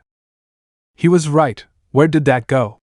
They continued with their lives without seeing who they were leaving behind and without realizing they had hurt little Gasper. Gasper, it doesn't matter anymore, he said, so that this one is a bag. You know, only one person cared about me, and that was Issei. He didn't turn his back on me. He gave me what I no longer felt in you, a family. He left with tears still in his eyes. She watched through the window as he went to some boys, and he wiped his tears and put a smile on their faces. She saw what she had in the bag and couldn't help but shed tears when she saw Gasper's piece, and it had a note. I'll change them so much that they'll leave Issei. She just caressed Gasper's former bishop with her cheeks, saying his name, while she shed tears. Chapter 13. We see each other in Tokyo and a meeting of young demons. It was a beautiful night for some, but this time we will focus on some peculiar boys. Huda House. Issei, Daichi and Gasper could be seen in formal suits in the room. Issei, they're ready. Daichi, that's more than obvious. Issei, okay, let's go. He said, making a magic circle, with the symbol of the Sekiryuria in the middle. This without further ado teleported to a party hall. Issei, seeing the room, made a face that was both nostalgic and bitter at the same time. Issei, let's finish this, he said, to enter and see how several heirs of clans of demonic houses, high-ranking angels, fallen, Nordic, yokai and Olympians were doing. They asked him for an invitation and he gave it, but the guard was surprised to see who he was. He just watched indifferently and mindfully. He started walking with Gasper and Daichi behind, one on each side, and went to where the buffet was. On the other hand, Daichi and Gasper looked serious, as they looked at them strangely and only heard murmurs from them. Issei just let out a sigh and started looking for a beer, but he only saw wine and rums. He let out another sigh and from a magic circle he took out an ice bucket with Corona beers. He just grabbed the can cork and took it out as if it were nothing. Issei, Daichi wants one, he said a little calmer, and just looking at him over his shoulder. Daichi, yes, pass me one, he said to see how Issei threw him a beer and did the same process as Issei to open it. But something happened, and that is that a young demon named Sigvara Agars was being harassed by a demon from another house in the underworld. Sigvara, you are very annoying. Seriously, virgins like you bother me. Come and I'll show you what the pleasure of having a man in your bed is like, he said arrogantly, grabbing her by the waist. Issei, Daichi, you already know what to do, he said, sitting in a chair with his gaze down. Daichi, hey. He walked slowly towards where they were and with a bow and a smile he said, Daichi, would you be so kind as to leave the lady alone, sir? And you insignificant low-class demons who asked for your opinion. Sigvera, go away, I don't need your help to get rid of this idiot, she said, trying to get away from the demon. Daichi, I'm asking him in a nice way or I'll have to use force, he's using suppression magic. Issei told me about that, he doesn't have magic powers for a certain time. Wow, how problematic, he thought and analyzed. So first you will face them, he said as he snapped his fingers and 8 beautiful women came out of a magic circle. Daichi, well, if that's what you want, he said, so that with a single blow I left the girls unconscious and the demon was thrown into a wall. I know your cursed game, use suppression magic. I'm sure the counselors of the underworld gave it to you, he said, to see a paper in his hands and burn it in his hands. Sigvera, suppression magic? Daichi, suppression magic is the one that leaves you without strength for a while and you don't notice it at first glance. But that's not all, you wanted her as a slave, right? Issei, I told you to teach him a lesson, not that you almost killed him, he said, to see the air with several broken bones. Daichi, I'm sorry. Sigvera, I know that boy, but I'm not sure. Besides the power his nobility has, he's not normal. He's also handsome, she said, blushing and shaking her head to get rid of those thoughts. 10 minutes later. They could already be seen calm, after what had happened, until they heard someone holding a glass and a fork. They saw that he was Searches with the other faction leaders, also dressed in gala for the night. Searches, you might be wondering why I called you here. Everyone nodded. Searches, as you know, the factions celebrate the day of the defeat of the Triaxa with a party, and so we decided to organize a tournament, where up to 25 members can participate and a minimum of 2 participants to enter this tournament. So we will be building a stadium large enough, and I know you will say that it is exaggerated, but it is not. Because the participants and spectators will be many, and I know that all of you will not want to miss the prizes. Angel, and what will those prizes be, Mausama? Searches, well, we will give them whatever they want, except our positions as leaders and heirs. They can ask for whatever they want. They all stayed because they could ask for wealth, women, or a high-class position. Searches, well, that's all. Ajuka, wait a moment, Searches, I have to make an announcement. Searches, okay, give it to me. Ajuka, here in these papers, he said, pointing to one of the documents, I have possession of a person's territory in the underworld. Searches, I see, it must be a demon, right? And who is it? Ajuka, you'll see, he said, to remain silent for a moment, and then breathe Ando, and say at the top of his lungs, come in, Issei. He said to everyone's astonishment, but the brown-haired boy was sitting in a chair finishing his beer and stood up, confidently, and with his nobility following behind him, he went up on stage, leaving everyone in shock. Ajuka, here are your territories, he said, still shocked. Issei, well, first of all, thank you very much. These territories cost me a lot of effort and sacrifice, but the truth is that I do not plan to stay in the underworld, but rather call a friend of mine to take care of it. Everyone heard a roar and were even more surprised to see what it was, because it was the former Dragon King Tannen. Issei then walked out to stand in front of the dragon. Tannen, why did you call me a brat? Issei, I know you haven't had much territory, for the dragons that come daily to your territory for shelter, elder. Tannen, and so what? Issei, and that is why I summoned you here to give you these territories, which I know you will use for something more important, he said, to see how Tannen in shock took the documents, and released a tear from his right eye. Tannen, just kidding, right? Issei, no, old man, I will not occupy those territories at all. You deserve those territories, old man, he said to smile. Tannen, I'm speechless, brat. Every week dragons arrive asking for shelter, but I was worrying about why I was running out of space. With this I won't have to worry anymore, he said in a calmer voice, but with confidence. Issei, you and those you love will be welcomed in our territories whenever you want, and you have our complete protection. The former Dragon King said, leaving everyone in shock. Chapter 14. We're going to Tokyo.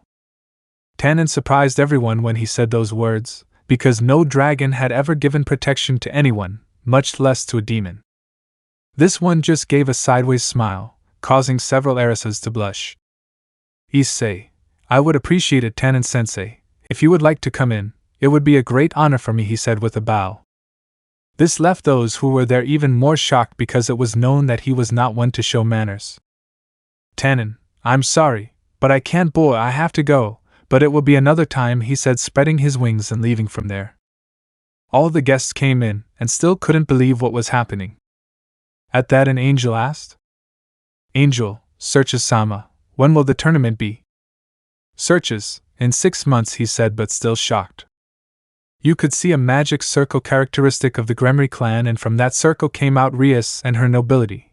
But she saw Gasper, who was in the middle of a lot of people. He tried to get closer, but it was in vain because they called him and he left in a magic circle. She put on a sad face and looked around. Seeing that everyone was in shock, she was surprised and asked one of the guests. But no one answered, so she asked someone she knew, and that was the one who was waking up from the trance. Rias, what happened? Why is everyone like this? Sona, it's what I just went through a moment ago. Rias, what happened? Sona, Issei appeared with a new look and a powerful nobility, because from what I saw, I think it was his queen piece. He defeated even a high-class demon as if it were nothing. Rias, and that's what's surprising about it. Sona, the most surprising thing is that Issei was given territory in the underworld and he gave it to the former dragon Tannen, and he said that he had his protection and allows him to enter his territories as if nothing happened from now on. Sona saying that surprised all the Gremry nobility. More laughter because this was something unprecedented. Huda House. Issei, well, that was boring, he said with great boredom. Gasper, I'll give you something that will surely be useful to you in the future. Come with me, come closer. This obedient one took him, and he put his hand on his head. Issei, you swear to use this power, to protect innocent people from any evil, no matter if it is with your own life, and never use this power for your own benefit. Gasper, surprised by this, also raised an eyebrow, but said with a confident voice, Gasper, I promise. Daichi, wait, are you going to give it to her now? Issei, that's right, Daichi. Gasper, bloody, from this moment on you are one of us. From now on you will be a knight of the apocalypse, he said, surprising him. Gasper, senpai, what do you mean by knight of the apocalypse? Issei, just put on a serious look and a little strength in your back. He did as he said and put on a serious look and put strength into his back, and suddenly a shadow appeared in the shape of a knight with red eyes. He didn't understand anything, but he felt lighter and a little stronger. Gasper, I don't feel different. Daichi, here, take this and see what's behind you, he said so that he would see himself in a mirror and get scared, making him remove the shadow and turn around looking for what was behind him. Issei, don't be scared, Gasper. Gasper, what the hell was that? Daichi, that was your shadow of the apocalypse. Gasper, shadow? Issei, look, Gasper, I'm going to tell you a little about my past. Before, when I was younger, I was ignored by my parents, so I went out into the streets to see where my destination would take me, until I heard noises in an alley, and when I looked out I saw a woman trying to be raped by some thugs. I gathered my courage and confronted them. But I couldn't do anything. Gasper, and what happened next? Issei, then I started to hear a voice in my head saying that I could still save her, and I put a serious look and strength on my back. Then a shadow appeared to me. Well, I didn't know exactly, but when the criminals saw me they were afraid of me and I killed them without mercy, he said a little nervously. And since then, I became the first knight of the apocalypse. Gasper, never let yourself be dominated by power. That is the downfall of every living being in this world. Gasper, hey Issei. Issei, well, let's go to sleep. Tomorrow is the trip to Tokyo. So these ones left. 2 hours later. You could see Aria in her room. She was moving from one place to another, but let's concentrate on her dream. Dream of estuaries. You could see how she was lying on the ground with several rubble around her. She moved her head to the right side to see Akeno, Irina, Kaneko, Ravel and Sona unconscious. Then she looked to the left side and saw Asia, Gabriel, Zenobia, Penemu, Lavinia, and other girls that she didn't know. But she noticed something else, and that is that she was hugging something, and she saw that it was a baby with crimson red hair like her. You could hear her crying. Then something fell, and it was a reddish drop. She looked ahead with fear, as there were destroyed buildings and some guys protecting some girls she didn't know. Some of them had bellies.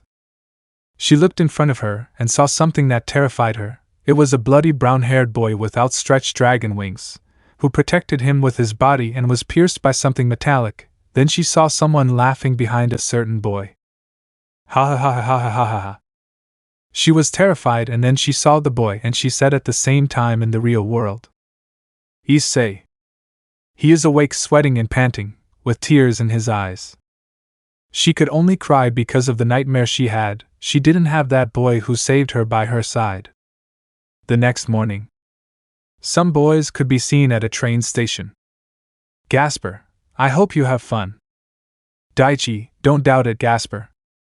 Issei, we leave the city in your hands. I hope we find it intact when we arrive. Gasper, senpai. Issei, ha ha ha, just joking. See you, Gasper. He said this so he gets on the train, and then Daichi gets on. On the other hand, some girls are seen saying goodbye to the church trio. Rias, I hope you girls have fun. Akeno, don't forget to bring us some souvenirs. Kaneko, and sweets. Asia, Zenobia, Irina, hi. They said to get on the train. Chapter 15, Trip to Tokyo. You could see a bullet train passing through some rural areas, heading towards Tokyo. In this one you could see a certain blue and brown-haired guy. Daichi, how do you think things will be over there? Issei, most likely, the mafias have taken over the city. Daichi, it's the safest. Issei, how do you think this place is? Daichi, I haven't seen him for a while, but there's probably another king. Issei, do you really think they're good?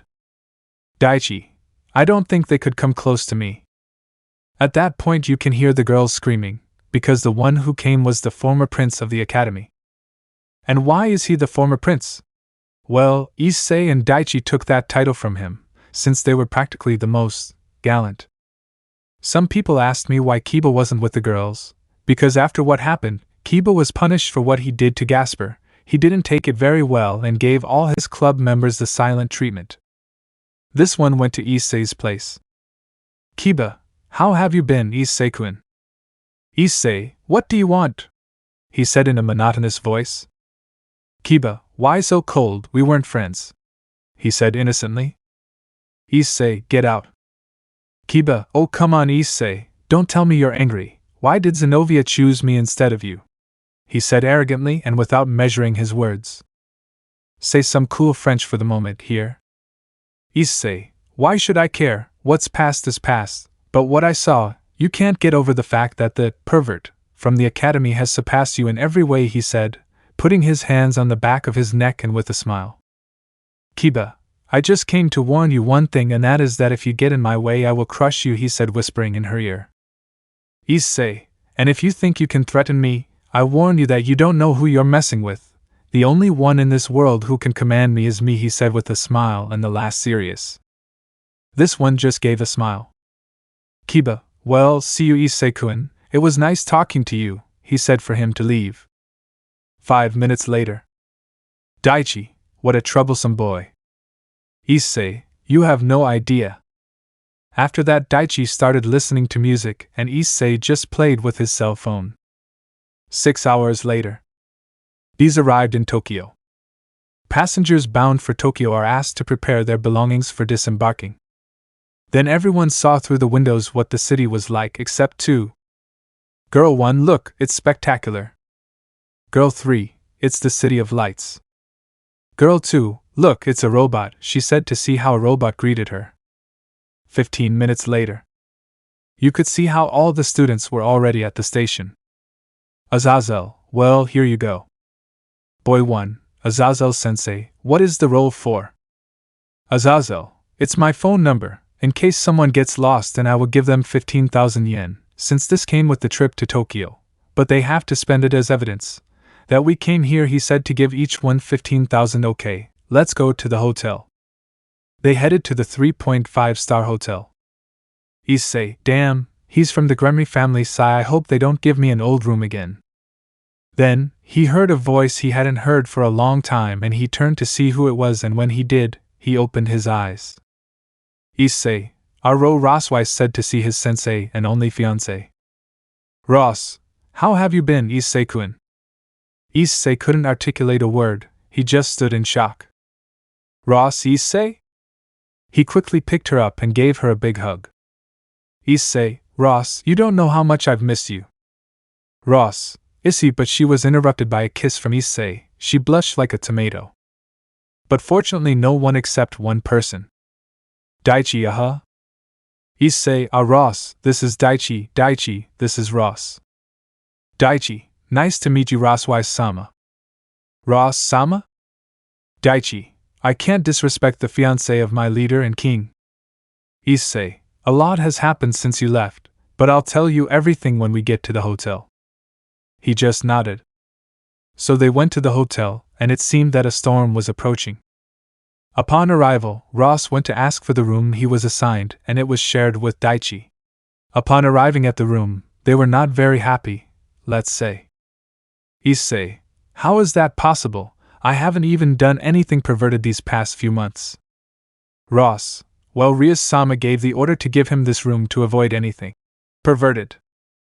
Issei, you don't know what, Buck, I'm leaving. He left the room with Daichi.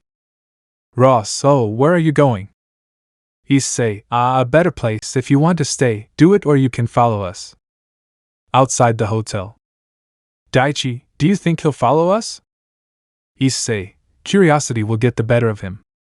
They heard someone leave the hotel. Issei, I already told you, well, walking. These are gone. But what they didn't realize was that they were being followed by a certain, perverted, church trio.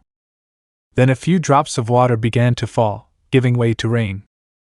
They covered themselves with their luggage, and the girls carried an umbrella. Until they arrived at a 5-star hotel. Receptionist, I can help you with something, gentlemen, he said with a bit of disgust and repudiation. Issei, hey, can you give us 2 rooms? Ross, Issei, are you sure you want to stay here? It looks like it's very expensive, she said, whispering in his ear. Issei, don't worry, I'll take care of it. Receptionist, I'm sorry, but all the rooms are occupied, and it seems that you couldn't pay for a night here, he said with disgust and coldness. Issei, you are sure of that? Receptionist, of course I am. People like you from the lower class could never afford a night here. Issei, where is your manager? Receptionist, you're seeing it right here in front of you. Issei, you are the manager. How do you see that, Daichi? Daichi, I find that curious. Receptionist, if you think they're going to scare you off because of your bad boy looks, you're very wrong. Issei, you're fired.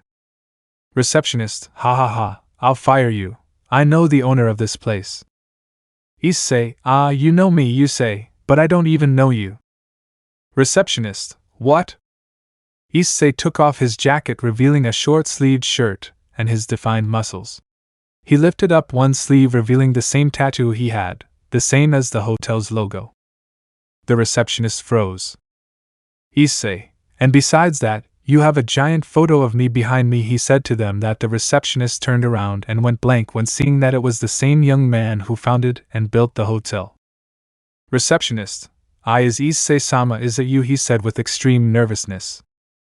Issei, that's stupid, how can we have such reckless people in my business?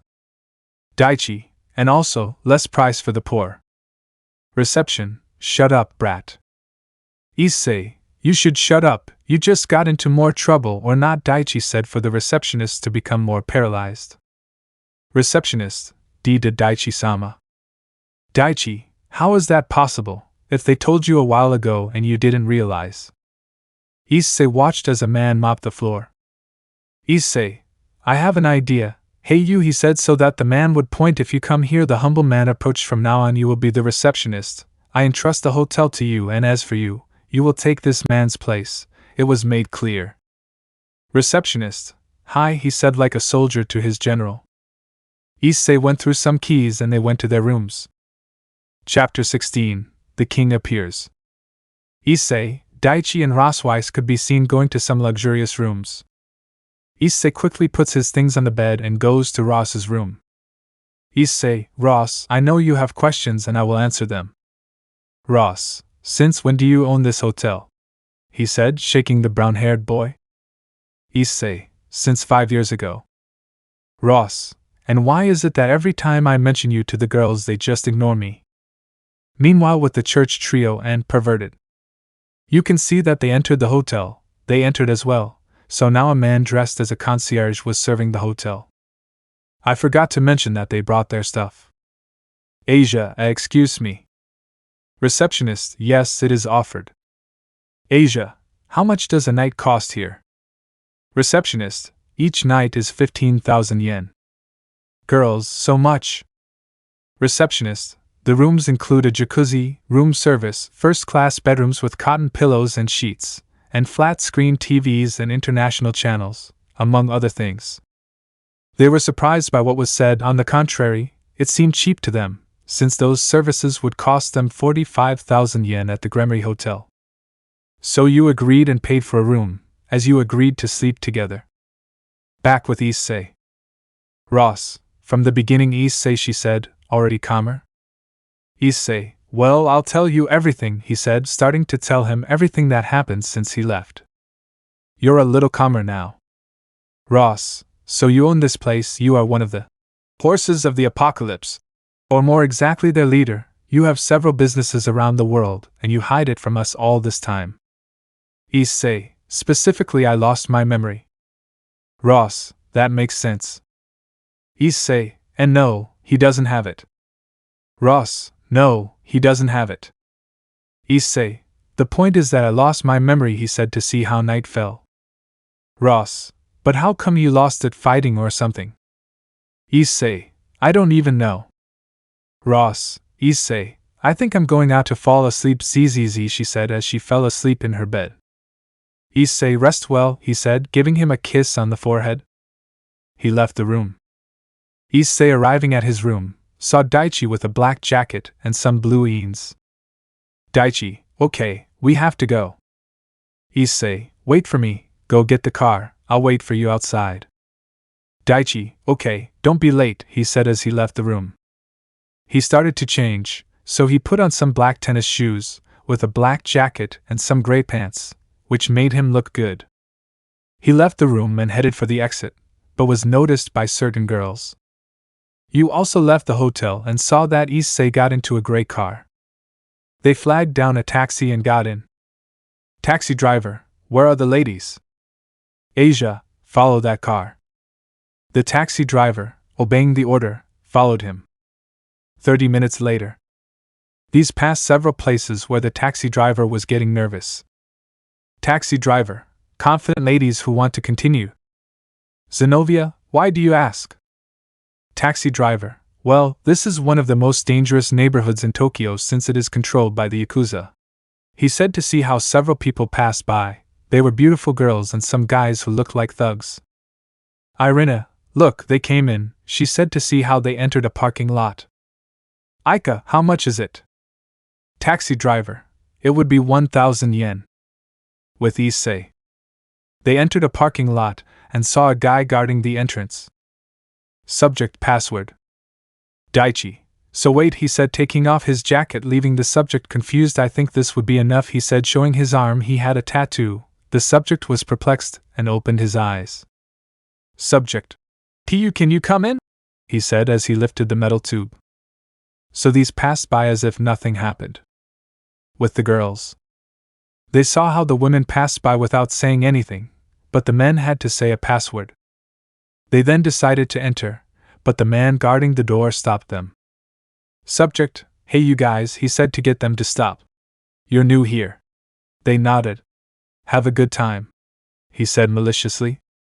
You are confused and went to the elevator. With Issei and Daichi. They entered the upper floor, and what they expected began. The sound of improved car engines could be heard, and beautiful women could be seen wearing miniskirts and tight shirts, which looked better on the cars and their engines as they passed by. They gave a smile and parked. Issei, home sweet home, he said, looking at Daichi, who smiled more. They got out of the car. Daichi went to look at some cars and Issei went in another direction. Issei saw how there were pretty girls and cars where they were positioned to make them look more sensual, which worked for the guys there, but Issei didn't care about all that, because he was only interested in seeing the audio equipment that the cars had and their engines. But at one point I hear a familiar voice. "Leave us alone now." Upon hearing that, I can only utter one word. Issei, "Oh, that's not true," he said, seeing the girls as they were annoying and how the boy tried to kiss them and pull them at the same time. He quickly went to where they were. "Boy, come on, dolls, come with me and I'll introduce you to some friends, and we can have a lot of fun," he said with a smile. "Zenobia, we already told you no." Then someone they knew arrived. Issei, hey, they're coming with me, friend," he said, standing behind them. The guy left upset and cursing the brown-haired boy. "Issei, what are you doing here?" he told them after the guy left. "Aika, that's what we have to tell your Hiru, what are you doing here?" "Issei, it's something that doesn't concern you." That's when Daichi arrives. "Daichi, hey Issei, there's an incredible car over there," he said with his eyes closed, and his thumb pointing to the place, which is why he didn't see the girls. "Issei, we have a program," he said, so that it goes away and the girls can be seen. Daichi, and what are they doing here? That's when the guy from earlier arrives with his friends. Subject, hey you. Issei, oh, that's not true, he said, now turning around and seeing the guy with his friends. What's going on? Issei, and you are Hagato, one of the best here in Drift. Issei, and what is it that you want? Hagato, to those women. Issei, I'm sorry but no, he said so that he would turn around and catch them walking. Hagato, how about a bet? He said so that Issei would stop. If I win, I get to keep those women and we have fun. Issei, and if I win? Hagato, you take these $100,000, he said to throw a bag of money. Zenobia, we are not, was silenced by Issei's finger, causing her to blush. Issei, deal, but I don't have a car. I'll lend you mine, he said, now throwing some keys. Issei, then run, he said near the subject's face. Then he left. Issei, I see that you have not changed your good boy appearance, he said seriously. And you don't stop being so problematic, he said seriously. Then they put on a smile. Issei, Masamian, how have you been? He said so they could shake hands and hug each other. Daichi, how have you been, Masamian? He said so that I greeted him in the same way as Issei. Masamian, nah, I haven't been any better. Issei, and where is it? Masamian, warehouse 16, he said to give him another key. Issei, Daichi, stay here and take care of them. Daichi, hey. This one went to warehouse 16. A guy who was there. Twinkie, what do you think you're doing in that warehouse? Issei, they lent me this car, he said, opening the metal curtain. Then a car covered with a tarp was seen. He uncovered it when he saw the car. This one I started and it came out. Twinkie, you know it's a car from the founders of this place, right? Issei, lose. Twinkie, Shoji belonged to him, and he lost it in a race against his friend. Issei, that's why I came to claim it, he said, surprising Twinkie. He couldn't say anything since he left. This one had already arrived at where the race was going to be. Hagato, scared. Issei, dream about it. After that the counting began and they left. 20 minutes later. You could see how everyone was on the top floor of the parking lot. Issei had arrived first, and by far, since he left Hagato behind. Issei, pay. Hagato, okay, he said, handing over the money reluctantly. Issei, hey you, tell the Drift King that I want to race with him, he said, pointing at Twinkie. This one is gone. Somewhere else. Twinkie, hey Sean. Sean, what's up, Twinkie? Twinkie, a runner, they say he has beaten everyone in Asia, wants to race you. Sean, not today, friend, he said to continue talking to his girlfriend. Twinkie, Met Shoji, he said, so they could see him, he's like family. Sean, then let's run. Change of scene. You could see Sean moving forward in his car, while he watched the people crowding around. A song could be heard. Then he caught up with his competitor. Seeing his appearance. Sean, nice car. Issei, I won it from my friend Shoji in a bet. Sean, this doesn't last a few seconds, my friend. Issei, I have all night, he said with a smile. Ready, rookie? The counting has begun. The revving of the engines could be heard. Oh, run. Chapter 17. Spending time in Tokyo. After the race, they went to look around the parking lot. Sean, I never thought that Shoji would like Americans. Issei, opinions change over time. Sean, and I never thought they would make such tight turns. Issei, well, you already know it, he said mockingly. Sean, are you going to stay a while longer? Issei, as much as I like the idea, I can't, I have to take some girls to a safe place, he said, pointing at the church trio and perverted. Sean, I babysit you, right? He said mockingly.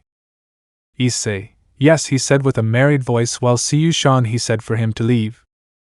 This was where Daichi was with the girls. Issei, Daichi, let's go. Daichi, I'll take the perverted one. Issei, and who else? Daichi, well, it's not enough for you that he tries to grape me on the way.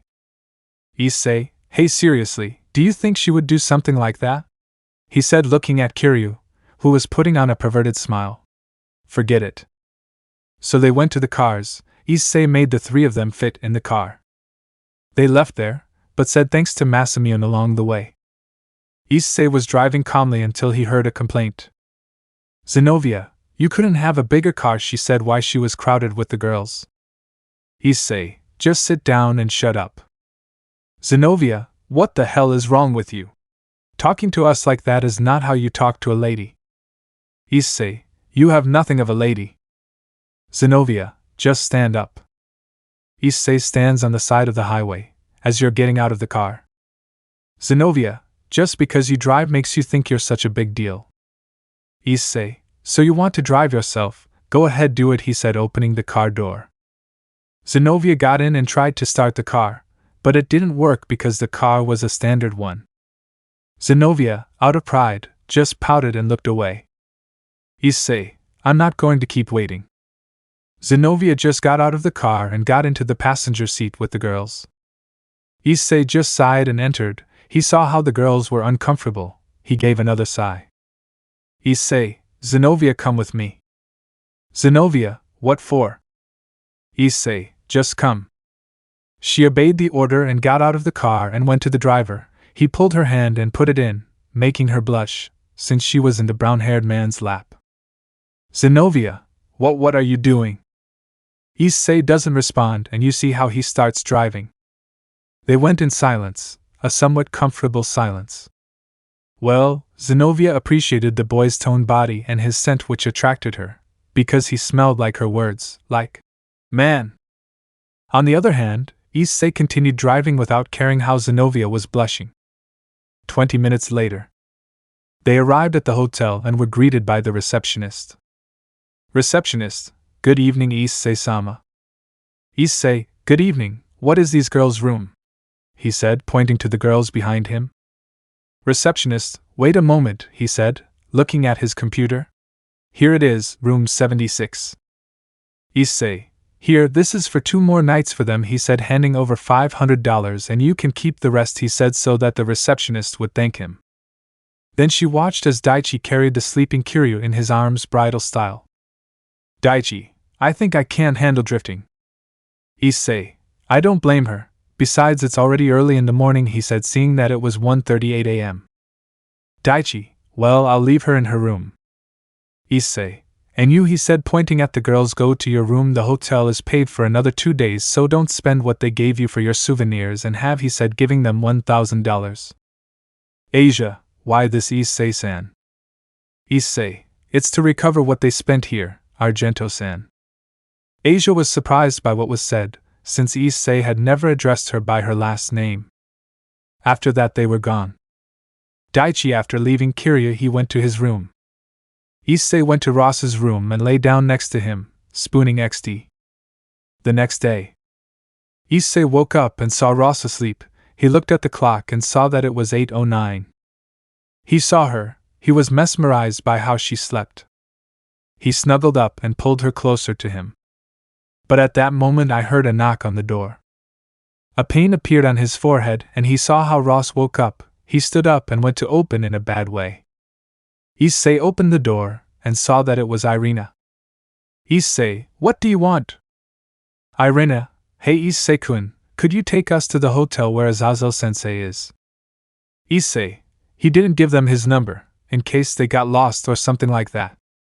Irina, yes, but they got wet because of the rain yesterday, and the number is unrecognizable. Issei, it's okay, I'll take her anyway, I'd have to go there. After that he closed the door.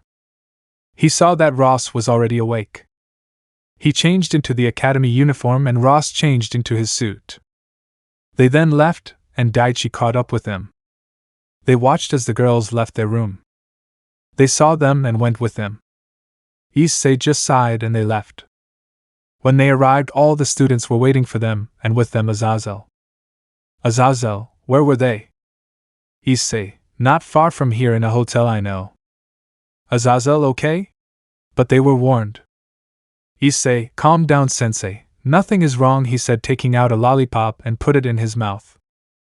Kiba, I don't think it's disrespectful, Azazel-sensei. Don't you think they deserve it for not warning you? Saji, if you don't think that would be the right thing to do. Issei, hearing that, puts his lollipop between his canine teeth and breaks it, causing everyone to see it. Then Ross, who was behind Issei, stands in front of him to protest. Ross, wait, Azazel, I was with them. If they didn't say anything, it's because they were with me, so don't punish them. These two were just upset because their plan didn't go as expected. On the other hand, Zenobia and Asia were angry. Why were they not only going to be punished, but their boyfriends cared more about trying to humiliate Issei? Issei, you see, Azazel, we were not alone, she was with us. Irina, you didn't say the same thing last night, she said in a whisper, but Issei nudged her, since she was right next to it. Issei, thank you Ross for what you did. I will make it up to you tonight, he said, whispering in her ear, and the last thing he said in a sensual voice making her blush. Chapter 18. Return to Kwa and a crazy exit. All of Kwa's students could be seen enjoying the trip. They passed through various places where they were very cultural. The city of Tokyo was traditional and technological at the same time, something that fascinated them. Issei and Ross went through several places, sometimes separating from the group, but where they separated was at a 100-yen store. Since Ross was a big fan of that, she was thinking about grabbing everything she could, until it was time to pay. Saleswoman, that would be 5,500 yen, please. Ross, yes, here I have them, but she realized that she only had 3,600 yen, so she made a sad face. Issei, seeing this, only gave a smile which made the saleswoman blush. Issei, I pay, he said, handing over 10,000 yen. Saleswoman, thank you for your purchase, she said, blushing. You have a very good boyfriend, miss. Ross blushes upon hearing that. Issei, thank you very much for the compliment, he said, giving Ross a kiss, making him blush more. After that they left. They managed to catch up with the group. And so the day passed full of smiles from Issei and Ross. Daichi just smiled when he saw how happy his friend was. At night they returned to the hotel where they had stayed. Ross reached his bed and lay down with a sigh. Ross, what a long day. Hey Issei, why are you changing? He said, watching as he put on a brown jacket. Issei, change, I'll take you to a special place. She did as he said and put on something she had with her just in case. She was wearing a long blue dress, with light blue sneakers that suited her. Without further ado, they left, but Daichi accompanied them. They arrived at a club. They entered, because Issei and Daichi did not need an entrance. When they entered, they started listening to the music. Issei, come on Ross, dance with me, she's nervous, and she accepts, and they started dancing. They were kind of hanging out like that until Ross spilled a guy's drink on him. Boy, hey, what's wrong? Ross, I didn't mean to, sorry. You could see people moving away and forming a circle around them. Boy, you know how much this shirt costs. It's worth more than a year of your salary. Ross, please, I already apologized. Boy, no, now you're paying me back. That's where a certain chestnut comes in. Issei, what's wrong? Boy, this lady spilled my drink on my shirt. Issei, it's just a shirt, don't exaggerate. Look, we don't want any trouble, so I'll pay for the shirt and we'll leave, he said, taking Ross by the shoulders to leave. Boy, look, the coward runs away from the problem. He stopped suddenly and went to the boy. Issei, you know you've already got me fed up, how do you want to solve it? Boy, how about a dance competition? He said, doing a dance move. Issei, I hope you like the bass, he said, so he would snap his fingers and Daichi would go to the DJ and turn off the song and start playing. Issei does his dance step, he made a walk without moving from his place and did a somersault. The boy did his dance steps. Issei admitted that he was good. He began to take his dance steps. It was the boy's turn, but he was running out of options. Issei stood in place and began to do a double step and then moved his feet masterfully, causing everyone to be surprised. The boy ran out of options and gave up. Boy, I really didn't expect this, you even left me without any options. Issei, thanks for the compliment, but this isn't supposed to be a disco, he said, shouting, and everyone shouted go, he said, pointing at Daichi, and turned up the volume all the way and passed the microphone to Issei. Everyone started jumping and moving around crazily. This was a crazy night. But it got crazier when the bartenders started bringing beer, tequila, shots and rums. It was getting out of control, the music wouldn't stop playing and the windows were fogged up. 2:39 a.m. A Ross could be seen with disheveled hair just like Issei and Daichi. But she was drunk and Issei was carrying her on his back. When they arrived at the hotel, they just went to their rooms. Issei laid Ross down on the bed, but she was a little excited. Ross, Issei, he said with a sensual voice and hugging Issei. Issei, wait Ross, you're drunk, he said, trying to calm her down. Ross, come on Issei, I want to have you or you don't love me, he said in a sad voice. Issei, yes Ross, but not in this way. Ross, it will only be once. Issei, I said no. Ross, either let's go or you don't like my breasts? She said, taking off her blouse and bra. Issei blushed when he saw that. Ross, come on Issei, I know what you want, she said in a sensual voice, and now only in panties and calling him a common finger.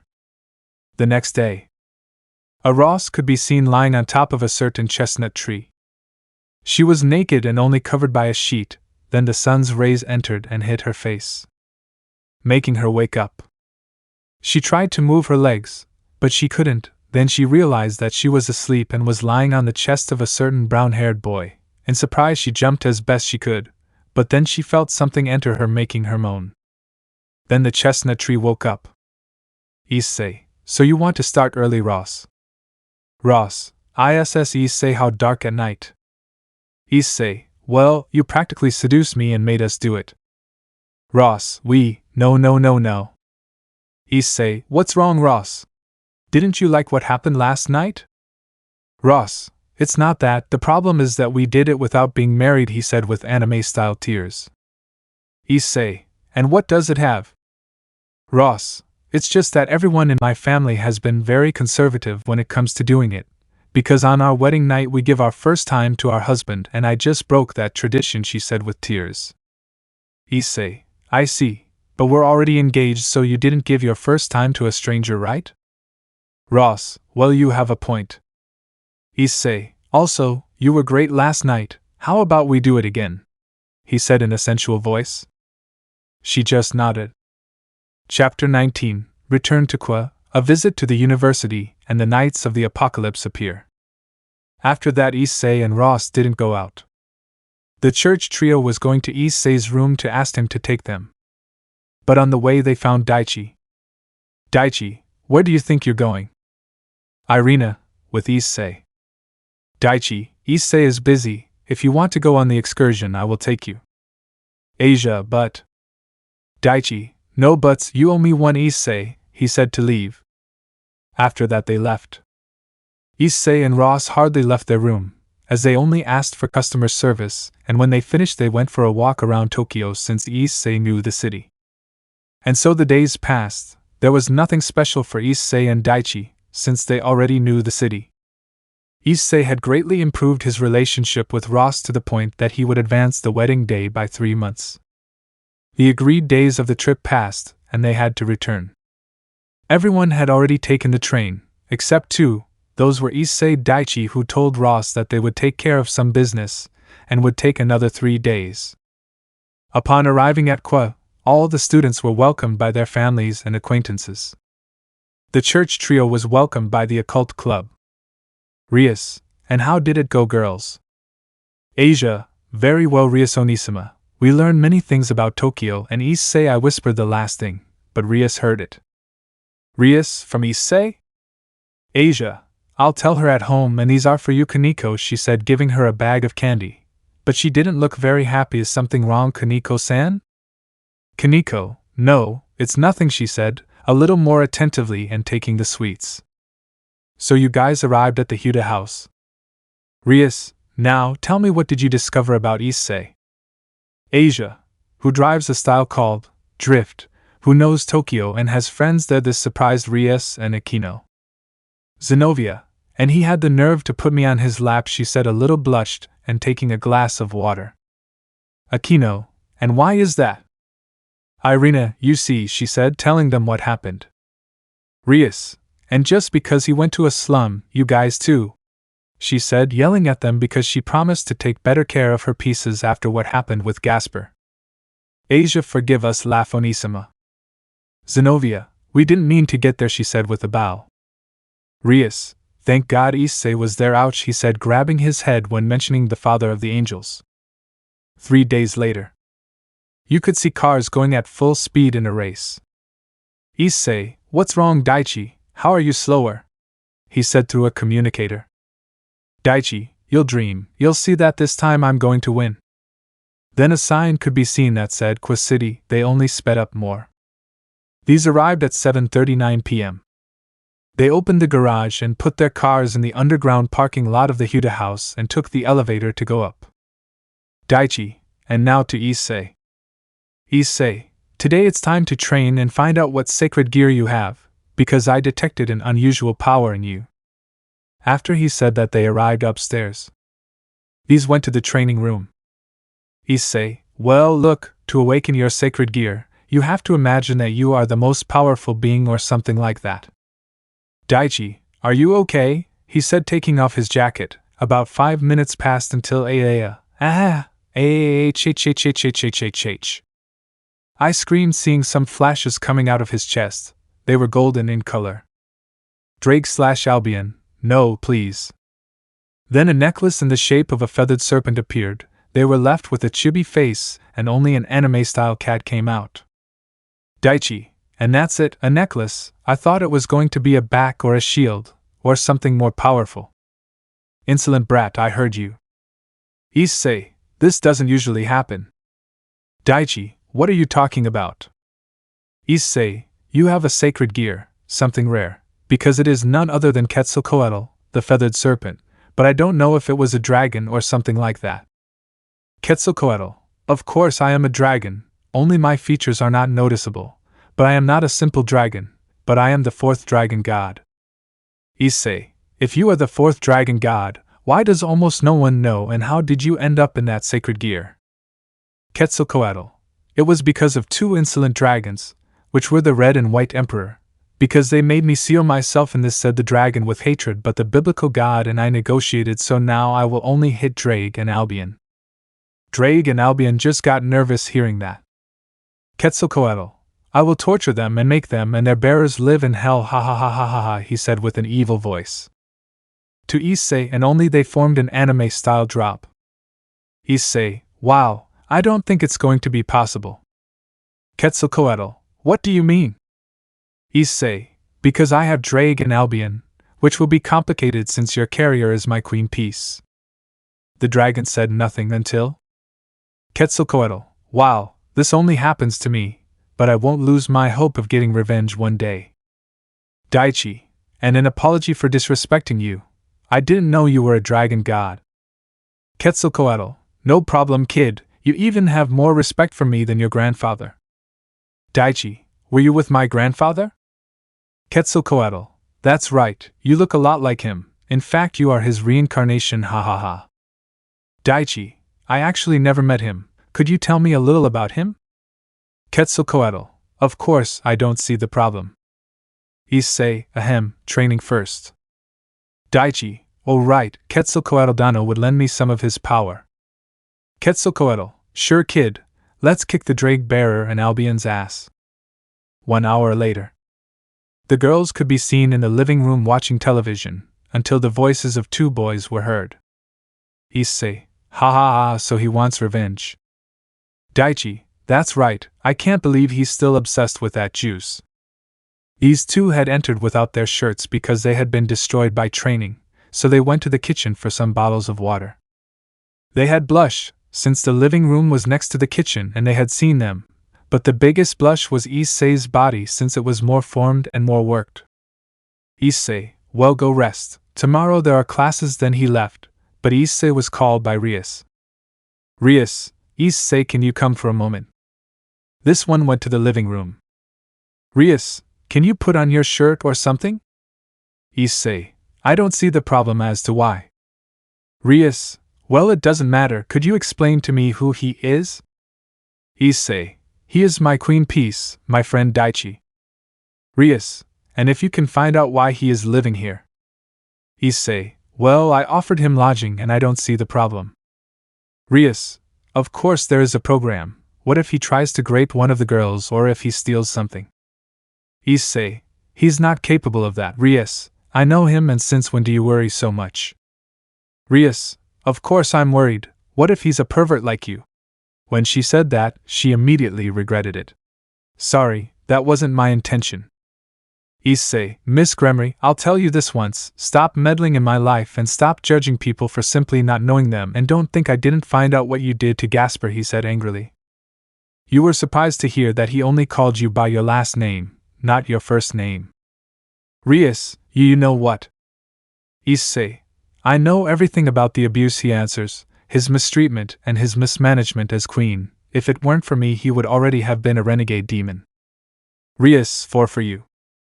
Issei, that's right, if it weren't for me, that's why I joined him to my peerage. She was perplexed by what he said. So he left, but not without saying. Issei, and I recommend that you do not bother him for a while, since now he is more powerful than your peerage together, he said to go to his room. Zenobia, so he was, she said angrily. Akeno, Rias, we have to do something, this can't be left like this. Rias, no, he's right, my peerage is weak because of me, we haven't trained for more than 2 years and that weakened us, we depend so much on Issei that we forget about ourselves, starting tomorrow we will start training. The next day. Our favorite duo could be seen at the entrance of the hall, then they played. The teacher opened the door. Teacher, to Issei-san and Daichi-san, the director gave me permission the other day, come and I have an announcement to make. Then these passed and these went to their seats. Teacher, as you know, you will go to different universities, so today we will visit one, which will be Kui University, one of the most prestigious universities, so prepare your swimsuit and other things. Murayama, and what is the swimsuit for? Teacher, maybe they will have to swim, since they have a big pool there. So they went to prepare their things to go to the visit, some were excited and others were nervous. 1 hour later. The students could be seen at a large door that said, Welcome. Then a student came out, she was a blonde girl with blue eyes and a white uniform with wine and black details. Good morning, students of Kwa High School, I am Hayuki, the student council president. They greeted each other with respect. Hayuki, okay, come with me, she said, so that they could follow you. As you know, Kui University is one of the most prestigious in the country, she said as they passed through a classroom. Here we focus on different studies. They went through a room where there were models and students who were painting. We also learn a little about botany. They went through a greenhouse. We also have free time. They went through a field where there were several students hanging out, but the important thing is that they learn their objectives. Then they came to a pool. Hayuki, okay, Those who know how to swim raise your hand, then everyone raise their hand. Okay, go shower and change. The swimming captain will watch you, since I will have things to do, and then you will have a little break, he said to introduce the captain. Yuko, well, I'm the swimming captain, so go get changed. Everyone nodded. So they went to change. 20 minutes later. It was a shame to see several students from the academy in the pool, until the most outstanding ones came out. The girls from both the university and the academy were blushing and had a few drops of blood on their noses and shoulders and were just cursing at the two boys who came out of the locker room. These were Issei and Daichi in their swimsuits, which were shorts that reached their ankles, revealing their toned bodies. Then they smiled and looked at each other and nodded. Then they started doing a star somersault at the same time. Then we started jumping with their feet and hands, until they did one last jump and spun around in the air and landed in the pool. Everyone applauded for their great success, and they came out of the water with a playful smile. 30 minutes later. Everyone could be seen in their uniforms. It was already break, and the swimming captain gave them directions on where to go to buy their lunches. Issei and Daichi were going in another direction since they had brought bentos that Daichi was preparing. Then Issei had heard some screams coming from some rooms in the back. Daichi, is something wrong, Issei? Issei, no, it's nothing. Hey Daichi, wait for me in the field if you want. Daichi, okay, but don't take too long, he said as he left. Then Issei went to the back of the classrooms and saw 3 girls. One of them had scissors and hair in her hand. Then he saw another girl lying down with her hands on her face, apparently crying. Girl 1, damn hitch, if it weren't for you that bastard would be with my sister and taking care of her pregnancy. You just ruined people's lives with your mere presence. Issei saw the girl who was on the ground, and it was none other than Akeno. Her hair was cut, and her clothes had several dirt stains on them. Then the girl was about to cut more hair, but he quickly stops her. Issei, why so much violence, miss? He said respectfully. The girl was going to insult him, but then she saw him and blushed since she was very close to her. What did this girl do to you for you to attack her like this? Girl 1, she is dating the guy who got my sister pregnant, and he doesn't want to take responsibility for her, she said angrily and disgustedly towards Akeno. Issei, I see, I'll talk to your brother-in-law. Don't worry, and I want to meet your sister, so bring her to Quiz Academy tomorrow. She nodded and left with her friends. These two were left alone. Issei, come, I'll fix your hair, he said with scissors in hand. Akeno, why? Issei, why what? Akeno, why are you so kind, while I treat you like scum for being a pervert? Issei, all that, I don't really care. I had already forgotten about that, he said, standing behind her and starting to cut her hair. Akeno, you think I'm a disgrace to others? She said in a very audible whisper. Issei, it's not that, it's just that you don't know what kind of people you're messing with, he said, cutting more hair. Akeno, what do you know about that? Issei, more than you can imagine, he said, so that I stopped cutting my hair and took out a mirror from a magic circle, and how about that? Akeno looked in the mirror and saw that her hair was well cut. In fact, she liked it. Akeno, how can I ever repay you for what you did for me today? Issei, with a favor, he said, looking into her eyes. Akeno, I see, she said as she began to unbutton her shirt. Issei, I didn't mean that, he said seriously and grabbing her hands. She was confused when she saw what he did. Issei, tomorrow take your boyfriend to the academy, and that way you can pay me back the favor. Well, see you later, he said before leaving. The day went by without incident. They visited several places in the university and did some botany, science, exercise, among other things, until the visit ended. 6:30 p.m. Issei could be seen in the kitchen looking for beer, but then there was a knock on the door, and he was going to answer. Then when she opened it, she saw Ravel's boyfriend, Yoshiko, who was dressed casually. Yoshiko, if you could call Ravel. Issei, if you wait a moment, he said, closing the door. Miss Ravel is calling you. Your boyfriend, he shouted, but no one answered. This one went to Ravel's room. Issei, Miss Ravel, your boyfriend is at the door, he said, knocking softly. Then he saw that it was open. Ravel? He said, seeing that there was no one in the bedroom, but he saw that the bathroom door was open. Then he came in and saw something that terrified him. Issei, Ravel, he said, seeing how she was lying on the bathroom floor apparently unconscious. Then he felt her pulse and it was weak.